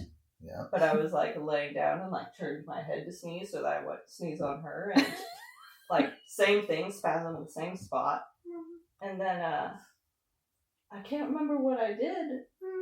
I think it was walking with the yoke. I didn't know how to walk with the yoke, and I was taking too long of strides, and I felt the pop in my lower back, and I went, oh no. Yeah. And I put everything away, and it just got worse throughout the day. And it's like, but was this injury already here? Because I've had my back, like, popped wrong by the chiropractor and stuff. It's like, well, maybe this is a core problem. Those chiropractors frighten me, dude. Yeah. I love mine. Because he's sports med. Yeah. But yeah, he pulled my back out one day. So yeah, it is an oops sometimes because, you know, he's a tall, bigger guy and he does CrossFit and did sports as a kid, and yeah, when he pops my back he just goes doink and it's like oops. He still loves me. And he does her adjustments because she has a little bit of scoliosis. That Yvonne. Yeah. Yeah. The receptionist is pregnant too. Nice. We know so many pregnant babies right now. Get all the backstories. Yep. So you're implanted and all that stuff. You've started. Yeah, I am considered 6 weeks. Will you say that? Did I say that wrong? No, it's implanted. Yeah. Implanted. I had the embryo implanted. Yes. Good. Yeah. So. When's your due date? January 5th. It's like the worst thing in the world knowing from the exact moment that you're pregnant.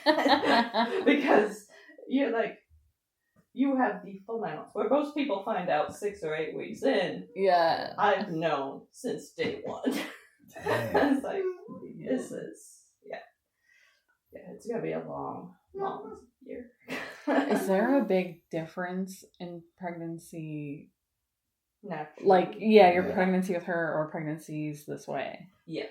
Yeah? Because with an IVF pregnancy, because it is an IVF pregnancy, they are way more on top of monitoring it. Like, where with a natural pregnancy, they maybe do like 3 ultrasounds total. Yeah. You know, doing like your baseline ultrasound and then your anatomy scan, and then maybe if you hit 40 weeks, then they'll do another.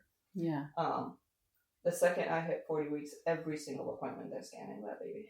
Okay. And I think they started a little earlier last time. It was like 37 weeks they were scanning, and every step of the way going, okay, where is he sitting? Is he in the right position? Oh, You know, wow. they're checking on him every step of the way. And like the amount of hormones I have to take. Oh, right. Yeah. Because it's not my embryo. Like they had to put this embryo in, so I had to take a bunch of hormones to make my body think it's pregnant before the embryo was even there. Whoa. And Would it just kick it if you didn't? I think... Is that the right way to say that? Sorry. Possibly. Yeah. It might go, oh, this is a foreign body, bye. Right. You know? So you take all these medications to make yourself think, oh, no, this is mine. I'm in this, right? Wow. You know? Do you, like, just physically for you, is there a big difference? Like, do you feel more sick or more... So far, both my pregnancy with her and my last surrogacy were pretty similar. Yeah. Like, okay. You know, the back pain was way significant this last pregnancy, but that's from injuries in life and being 13 years later, you know. But I've never had morning sickness. I'll get like a migraine. Whole first trimester I had migraine, and I'm tired, and I just want to sleep all day. And then second trimester I'm fine, and third trimester I'm just too big to really function. But yeah, how big was the last one you gave birth to? He was 8 pounds 10 ounces. Ooh. And I'm sure they were like kind of surprised at how big he was. But you're feeding the shit out of him. Huh? Do you have to have a special diet? Not really. Okay. No, because you do a legal contract with the parents, and they put in what they want you to do, and you can say yes or no before you sign that contract. So they didn't put anything in about diet, and so we had no problem there. Cool. But, yeah, for me, it's really just treat this like I want this to be the healthiest kid possible, and you know, because it's not mine. It's like I want this to be the healthiest kid possible for these parents. So yeah. I mean, everyone should treat their pregnancies that way. Yeah. I think people will take bigger risks with their own pregnancies than they will when they're thinking, this is not my kid. You know. Well, how long until you can't work out anymore? Or is this like you just have to adjust?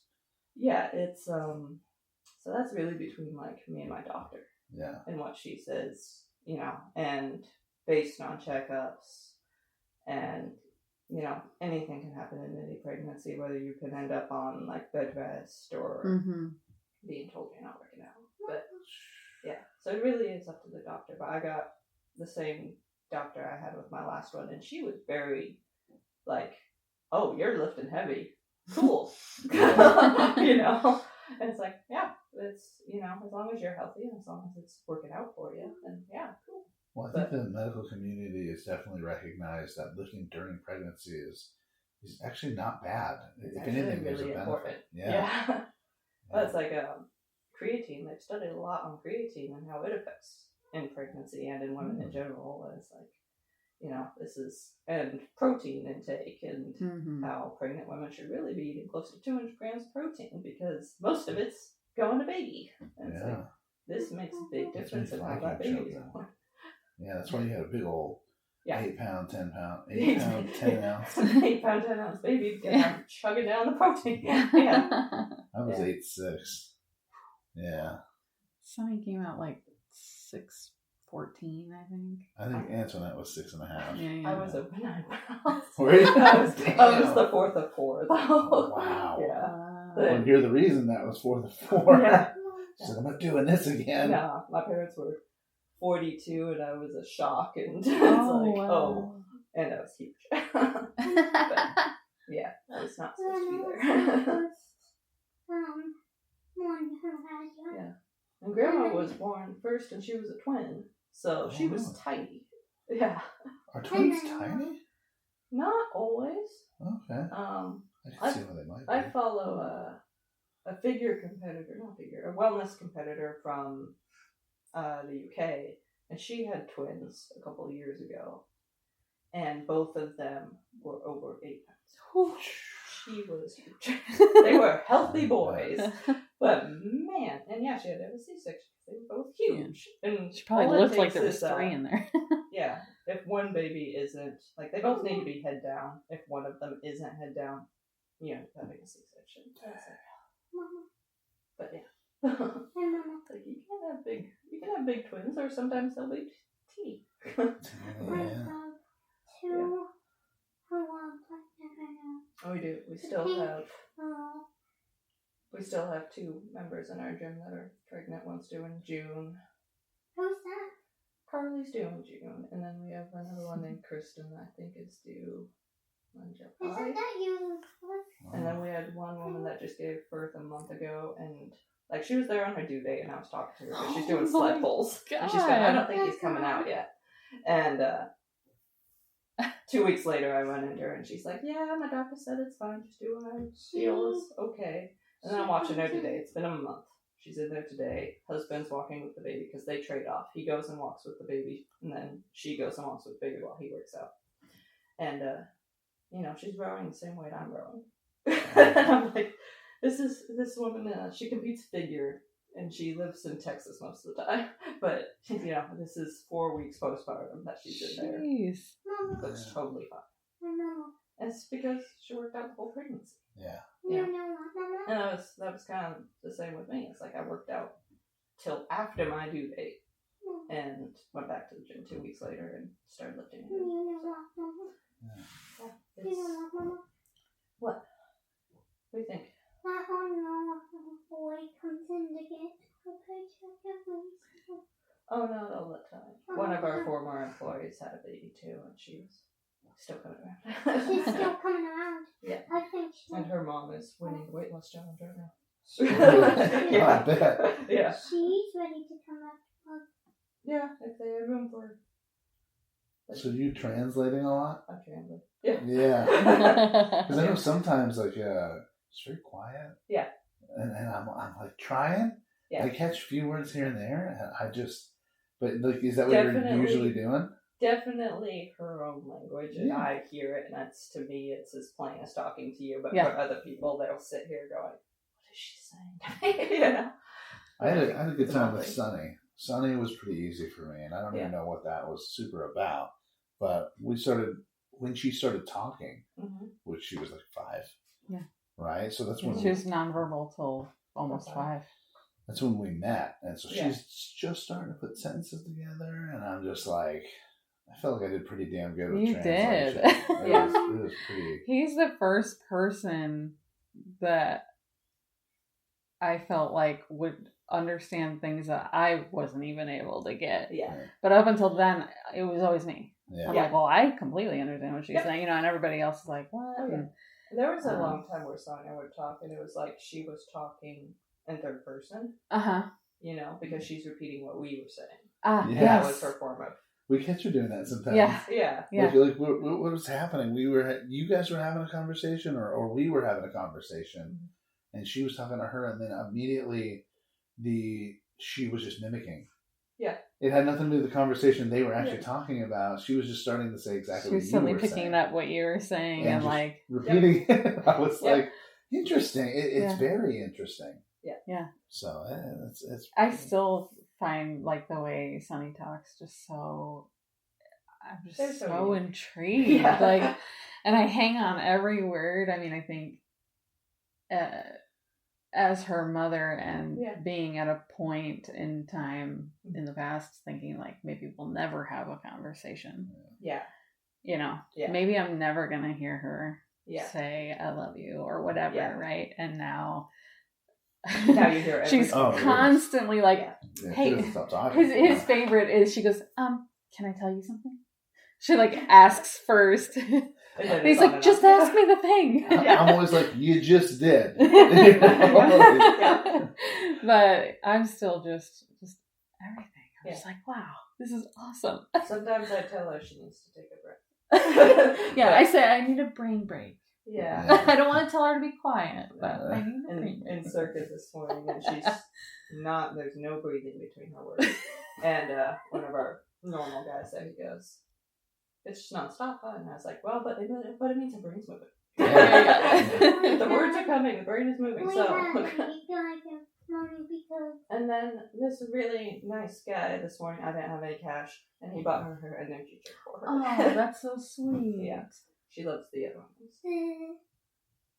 Is that the sherbet oh, one? this is Yeah. the sherbet one. It's I good. don't think I can find one. In stores? Maybe not. I did have peach bubble tea the other day. They have that one at And I never Winco. had that again because Cheap. my wife made Oh, yeah. about it. And I was like, what? I thought it was named Sam. So, how do Does it you make feel about the caffeine energy drink thing? Does it help? Does it not? Like, where are you at with that? I think it depends on the person. With her, it helps. Okay. Like if she has one of these before she goes to OT, she is focused. Uh-huh. She is present. She is 100% there in OT. But if we drink them every single day, her skin just starts to suffer. And yeah, she gets really dry, really broke out, and you can tell it's dehydrating her. Oh. Actually. So we've completely cut back. There's no more energy drinks at home. But like today, going to the gym, energy drink, OT day, get an energy drink. Okay. I've completely cut caffeine because I don't sleep well first trimester. I'm awake all night. So I don't know what it is. I've never figured out what it is, but first trimester I do not sleep well. And I think it's just my everything going on, trying to grow a human. Yeah. So caffeine's gone for me. Come though too with me. That's why I gotta get. Someday. I need to get. I used to go to every single appointment for OT and PT with her, I would know. and then just work schedule changing with work. I couldn't do it anymore because she goes in the morning. So we're still waiting to try to move to afternoon so that I Go can to go again. afternoons, Mama. Sometimes, I need to talk to her. yeah. I talk to her so much. Well, I know that I have ADHD real bad. I'm unmedicated, all that shit, and caffeine for me, I can pass right out after a energy drink. It does not bother me in that way. If anything, it just makes me functionable. Yeah. Like I can actually think in one direction instead of 15 all at once. It's still going, right? But it's just a little easier.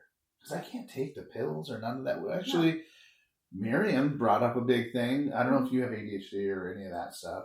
My sister believes that we do. Okay. She actually goes to the doctors and gets these diagnoses. I don't go to the doctors and get these diagnoses. But I'm the same way like you. I'll pound down an energy drink thinking, oh, I'm going to have a great day at the gym. Sit down in my chair and fall asleep. Yeah. That's it. Just drank a full NOS, sat down, passed out. Yeah. And I feel like I'm super focused when I'm drinking it and everything's working great. But the caffeine hits and I'm asleep. Yeah. So, they say that's how it is when you have ADD or ADHD, that when you take a stimulant, it actually brings you down. Yeah. So. Yeah, so I know dealing with that's hard, but I know that taking pills, I feel like it's turning off too much in my brain. But then Miriam brought up, she was like, that voice that's like constantly talking shit and making you feel horrible and like the most abusive person. The most abusive person you could ever imagine. There's like one in your head, and I know I have it. She that's what she was saying. She has it too. But she's like, it shuts down that voice. And I'm like, that'd be wonderful. That'd be wonderful. That's the voice that needs to shut up. Yeah, exactly. But it's I took it for like a couple of weeks and it was so quiet. Yeah. And like my brain felt like it was not working. It felt like too asleep. Yeah. Yeah. But then I'm always like, oh, well, I love the hyperactivity, the hyperfocus, all that other stuff. And we were talking yesterday and I'm like, but you can never turn it on purpose, right? Yeah. You can never do hyperfocus on the thing you want to hyperfocus on. So like maybe the pills, we might try again, Yeah. I think with that perspective, so he was training her and I was just nearby enough to hear. Yeah.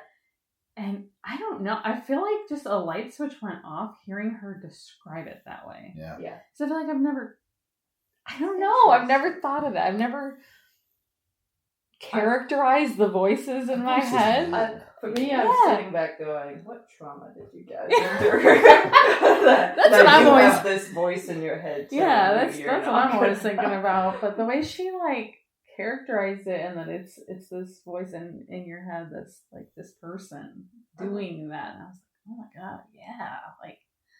I don't know. It just really hits. I feel like if you were to try a medication again with that perspective, Yeah. it might give you those different results. And like, I don't know, instead of just taking it without any direction and just being like, what is this? You don't drink. Did you ever No. smoke or edibles or anything like that? I used to drink, smoke. I used to do all the things, which is also one of the reasons that like I cannot get a prescription for like Adderall. Yeah. Because I have a history of like substance abuse. Yeah. Right. So they wouldn't even give it to me if I had to. So I have to go like the Wellbutrin, right, where it's Yeah. for depression, but also helps with ADHD, and like that sucks. Like give me something, just give me the good shit. You know what I mean? Let me see if it works. And I'm old enough now that if it works, I'll take it. If it doesn't, I won't. Yeah. I'm not going to start selling it.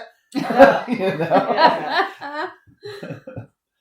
Because I feel like there's been just spots in my life where life was just awful, and having the weed definitely quieted that non-stop thinking problem. Yeah. You know, but obviously I don't do any of that because I've been done back-to-back surrogacies. I haven't drank or smoked in years. Yeah. So the smoking too, I used to smoke a ton, right? Yeah. And there is a point where we had this conversation. She used to smoke a couple of years ago. And it works really well until it doesn't. Yeah. And like now your anxiety's worse and like all this stuff. I realized that like we would have good conversation, we'd be able to talk, things would be fine, and then she'd get a little stoned. And the anxiety part of her brain would turn on, and now we're having to have these conversations of like, yes, we are here. Yes, this is okay. Reassurance and stuff. And I was the same way, but I can't smoke. I have asthma. Oh yeah. So I like almost die. Like I'm just coughing up a fucking lung. Yeah. And then edibles. Will you turn off, please? Like smoking, I was fine. I can eat or take a nap, and I'm good. Edibles, you're just high as shit. Yeah, you're screwed. Yeah. I didn't like it. Yeah. I felt dumb. I was like, ugh. The edible hits too hard. And you're just sitting there going. Especially now. When I smoked, it was like 15, 20 years ago. Yeah. Now that one joint is murdering me. Kill you. Yeah. I can't function. I say that to a bunch of people. It's like, oh, you smoke weed? I'm like, no, I'm an adult. I have things to do. I can't sit here all day. Right, because you get nothing done. Like you're just munching all day. Just chilling. Yeah.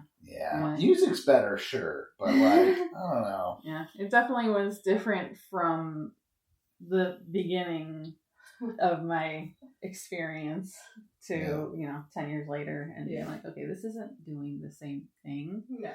When I first started smoking, I had a bunch of health issues at the time, and I would go like 3 or 4 days without sleeping.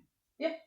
And so that's initially what I finally found that I could sleep. Yeah. And so it started that way, and I don't know why or how, but over time kind of morphed into this other addiction thing. Yeah. And it wasn't the same. Because it habits, not because it works. It doesn't work anymore. I mean, so kind of just like you said, it ramped up my anxiety at that point, and you try to convince yourself that it's what helps with the anxiety, but it's not. I'm just glad she's emotionally intelligent enough to have that conversation. Hey, can we talk about this? And it wasn't just like, you're wrong, like this isn't, there's no way. She listened, and then we tried it a little, and it wasn't easy for her at the beginning. I didn't have to deal with a lot of it. We weren't living together yet. So, but it was definitely hard at the beginning, right? Like it was hard, but it wasn't this back and forth thing.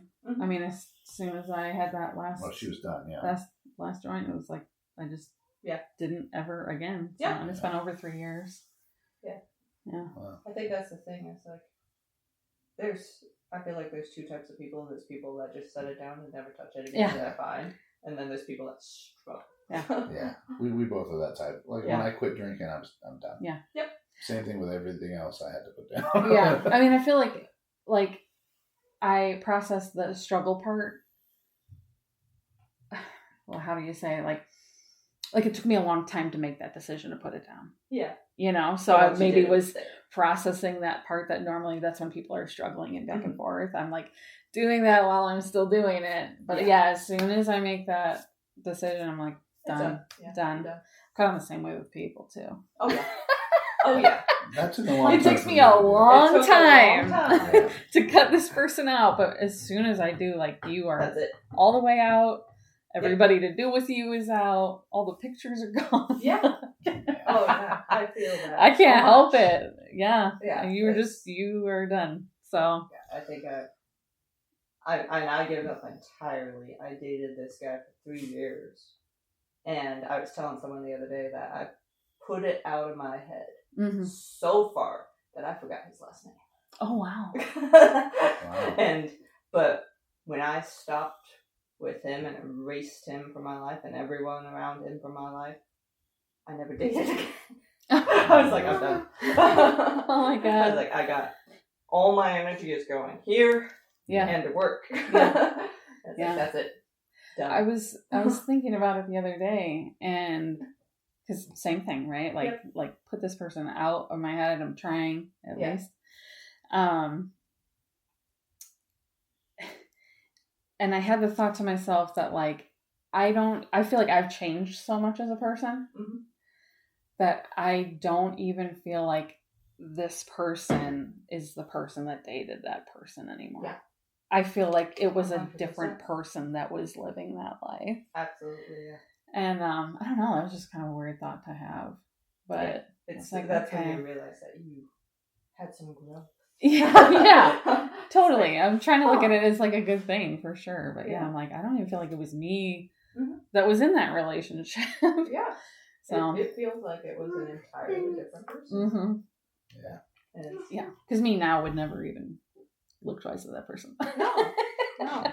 You know, and it's these minuscule overlaps of like, did I actually like this person? Did we actually have anything in common? Yeah. Or was it like we were in the same space at the same time? Yeah, yeah. And for me, that was really what it was. Yeah. Is like we were in the same space at the same time. You were letting life happen to And you.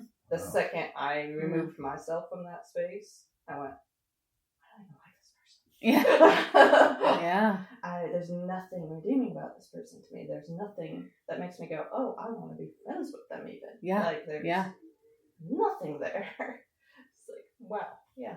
Yeah. Relationships are wild. And I say that to a lot of people. I'm like, would I even, and because I've cut out a lot of family out of my life because of Mm-hmm. stuff that went on in my childhood. And when people say, well, what, they were your family, I'm going, if they weren't my family, would I be friends with them? Yeah. Right. No. Yeah. No. Would not have any form of relationship with this person. So no. So why would I just because they're related to me? That's Yeah. been Yeah. that's been really hard.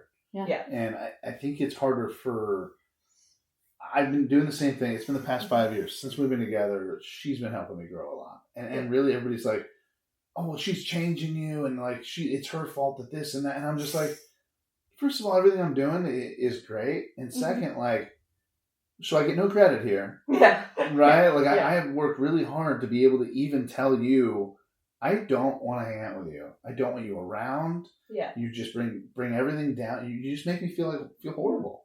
I don't want you here. Yeah. And they're like, oh, well, she's making you say that. No. Like, that's also, again, not fair. Yeah. You know how hard I worked to get up the courage to be able to do this kind of stuff. And now you're just taking it all away? Yeah. Like, no, you suck.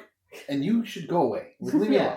You know, it's, like this doesn't have anything to do with her. This is my choice. I worked really hard on it. Yeah. I did, yeah. It takes a lot of emotional growth, especially with family was hard. Yeah. You know, and then they're seeing this whole new person where they're just like, you're meaner. And I'm like, I am unyielding. I have boundaries now. Right. The B word. The B word. Which is, before all this divorce and all this other stuff happened, none. Zero boundaries at all ever. I would say, hey, I don't want to be talked to like this. And they do it. And I'd be like, well, next time, please don't do that. They do it again, over and over again. I think that's a really big struggle for everyone, is that you want to be forgiving and you want to give second chances, But the second you do, they repeat the behavior. Yeah. And they repeat it over and over again. And, I find that, I found that in workplaces where I've said, hey, here's my boundary. And they go, oh, screw your boundary. And it's like, okay, well, then I'm going to leave. And it's the same thing with relationships is I go, I don't want to take an ex back. Yeah.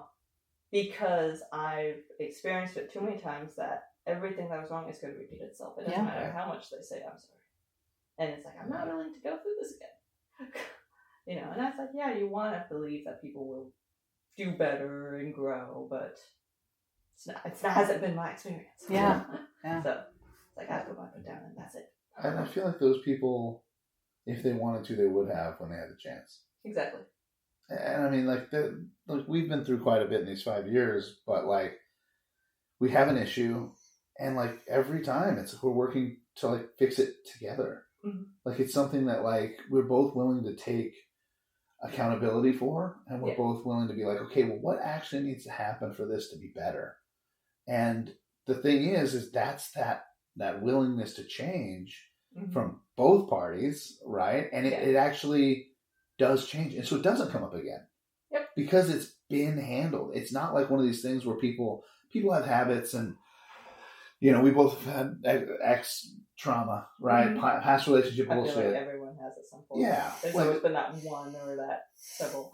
So expectations have been set of certain behaviors that you've had to deal with for so long, and you expect that to happen with somebody who's never done it. Yeah. Right? But it's just constantly there, and working through that is hard. But she said something a little while ago that one of her therapists said. Yeah. Right? Which was how did you explain that? So I was beating myself up that it's taking so long to heal. Right? I'm like, well, what is my problem? Yeah. Right? Why can't I let this go? Yeah. Why can't I let it go? Why do I keep acting like he's going to do the thing that they did when he's never done it? Yeah. All this. And her response to that was that it's a good thing. In the sense that, so, when I was experiencing that, it was usually every day. Right? Yeah.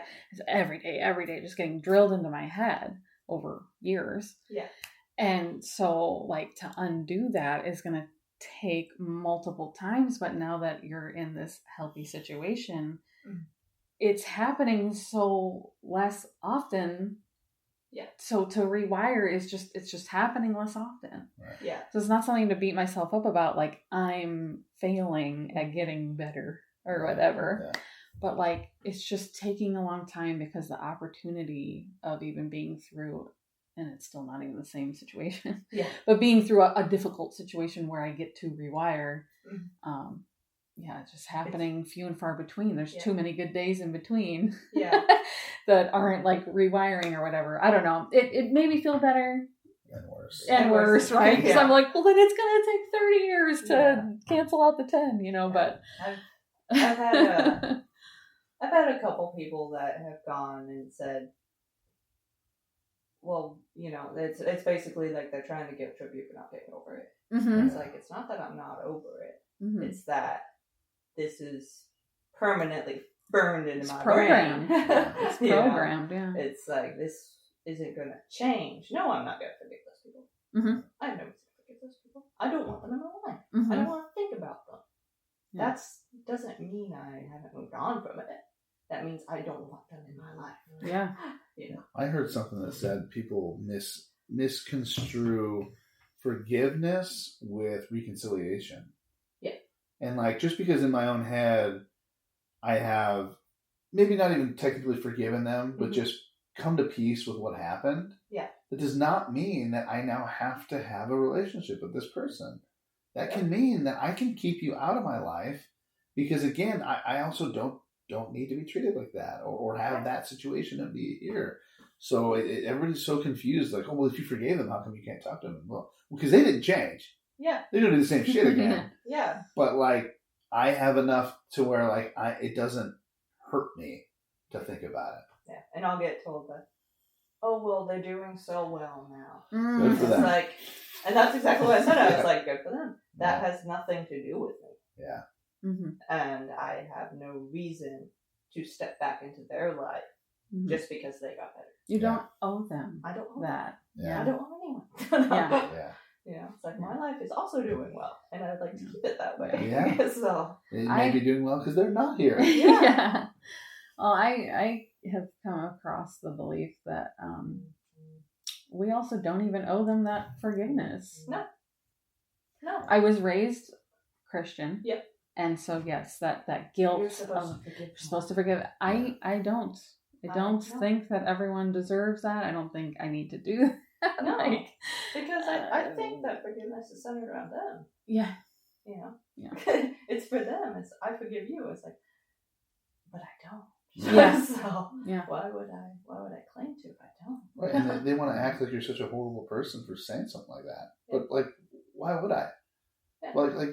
Like, let me explain what happened, and you tell me if they deserve that. Because if we were to get back together, or if we were to hang out again, or if I let them back in my life, like, they will do that again. Do I forgive them every time? What's the point of forgiveness if they're just going to keep doing it? Yeah. Like, is that supposed to be for me? Well, for me, in order to actually heal, would be to create distance. Yeah. Yep. And I'm about the full effect. I want the cure. Yeah. You know, not just like a Band-Aid on this. Yeah. I don't need more Band-Aids. I got plenty of Band-Aids. I need this no longer in me. Yeah. Yeah. So. I almost, as you were saying that, like, I feel like that concept of forgiveness trained us to not have the boundaries. Yep. It's like this cycle. Yeah. So it's probably why I'm so like, The slap. fuck forgiveness. Yeah. I don't know. I think it's the constant experience of saying I'm sorry did nothing. So Yeah. I'm sorry, I need action. Yeah. Right. Like, we had this little conversation the other day. I hate I'm sorry. I hate it. I don't like it. Don't tell me that. I don't want to hear it. Like, it's just, because I don't believe anybody when they say it. Like, if you were sorry, then don't do it again. Yeah. That would be enough of an apology for me. Never do that again. You saying you feel bad about something, like, I apologize, to me is also different than I'm sorry. Right? Because I'm sorry, I feel like is like the quick, oopsies. Yeah. You caught me this time. Yeah. Right? But I apologize is more of like I recognize I did that, and that sucks. Mm-hmm. And I want you to know that I'm going to do my best to not do that again. Yeah. That's an apology. I'm sorry just to me says, oopsies. You know? And whatever that means My to bad. whoever that person. Like, I just don't feel like there's any genuineness behind it. And it's been hard. Because I was also, a long time ago, I was one of those people who said I'm sorry all the time. And I've had to train myself. Like, I've had to really work on being rude. Yes. Like, even with, like, I practice so hard that, like, when we're walking down a trail, and people are like, hi, I'm like, I don't know you. You don't deserve my smile and happiness. Yeah. Like, it just, there's no point in me going through these extra niceties that, why are we doing that? Why can't we just walk down this trail? Why do I have to smile, wave at you, and say good morning? Yeah. Get out of my face. It's funny because it's reminding me of something that happened at work this last week. We had a quality control woman that actually I could easily run into her at any competition because she did powerlifting and got into strongman a little bit. Nice. And I didn't know her that well. She wasn't there very long. She was the head of quality control. She transferred to a different portion of our company, but she still drives past our new quality control every morning. And our new girl, 2 days in a row, was talking nonstop shit about this person. And my response to her was, I don't understand why you're pretending to be nice to someone you shit on every day. Yeah. Like, I don't know why you're texting her. I don't know why your other friend in our company is texting her and having barbecues with her and her husband when you two come in here and talk shit about this person nonstop. Right. Like, you don't need to pretend to be nice to people. That's what it is. It's a facade. You don't need to say hi to that stranger on the trail. You don't need to pretend to be nice to this person you don't like. Like, I don't get it. Yeah. You know, I can't relate. I don't have that in me. When I see people I don't like, I'm not nice to them. Yeah. I will be that borderline of civil. Maybe. Slightly, especially if it's like if I'm like when I was working at the gym and I had to be, but I don't need to be nice to you. Yeah. It's to the point where I nod.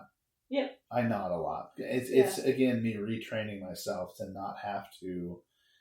I don't like my mask. I hate it. I want to be who I am, and that mask is just this constant reminder of who I let myself be forever. Yeah. So now when people are like, "Hey," I'm like, so you know, I just like I'm like shut my mouth as hard as I can, and I'm nodding like, "Hey, how are you?" And we're just like walking past each other, like, "You having a good day?" Like we're about like I have 3 seconds to spit an answer at you. I don't know you. Yeah, I had to really retrain that too, and it's like just like me telling her, I don't get why you're being nice to this person if you don't like them. I had to train myself to do that instead of sitting there going, "Oh, okay, yeah, sure, Instead of just nodding along to whatever they're ranting about, I actually like respond to people the way I want to instead of keeping it up here. And I've gotten in trouble a little bit for it, but it's worth it. I've had people come ranting to me about the absolute wrong thing to come ranting to me about, and I've sat there and went, "You're wrong," and it's set the room a little hostile, but it's like I want them to think a little harder. Yeah. Yeah. So that's been kind of my thing these last few years is learning to do that instead of just nicely smiling and nodding along. Yeah. Smiling. Yeah. Smile away. I caught myself today because also I am just like immediately like, "Oh, hi," and then I'm like, "Oh, why did I do that?" Yeah. And I caught myself today. We took these clients to a venue for a wedding, and the coordinator manager lady for that venue, I'm already irritated with her. Like she was horrible with communication, like all this. Yeah. Like you're the event planner for this thing, and I'm trying to plan a fucking event at your thing. Yeah. Yeah. No communication for we weeks. haven't. Yeah, and so we haven't met until today.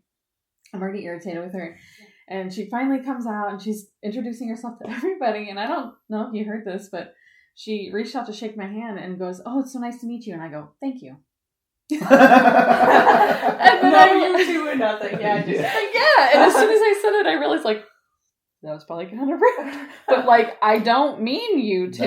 It's not nice to meet you. I'm irritated with you. Yeah. And so this I is was the like, golden buzzer spot for our clients to get married at. Yeah. Weeks we've been trying enough to where we drove 45 minutes there, and it was still closed. But like we walked through the whole looking for people. Yeah. I left my card with a written note. Like I've been trying to schedule for weeks. Like you need to call me, and like just nothing. She answered finally a text message. Yeah, and I was pissed, but I was like, you know what? She has Thursday available. We're going Thursday, and we just went anyways. And it was talk to the owner. He's like, "Oh well," gave a bunch of excuses for her, but you guys are forgiving. This is from our clients. Clients still wants it. We'll deal with the shit. Yeah. But if it was us, I'd have been like, "Fuck this place on this." Yeah, the first day they did it. Yeah. But I was kind of proud of myself. I was just like, "Thank you. Yes, it is nice for you to meet me." Yeah. It will be nice. Your interaction with me will be nice because I'm awesome. You though, you've screwed this over. Yeah. I had my manager call me an abrasive personality. This is not the first time I've been called this. Okay. And it was purely because her and I had a sit-down meeting and she explained how our day is supposed to go. And then every day after that, I thought about that for a long time because it was not what I had experienced in all the months I've been there.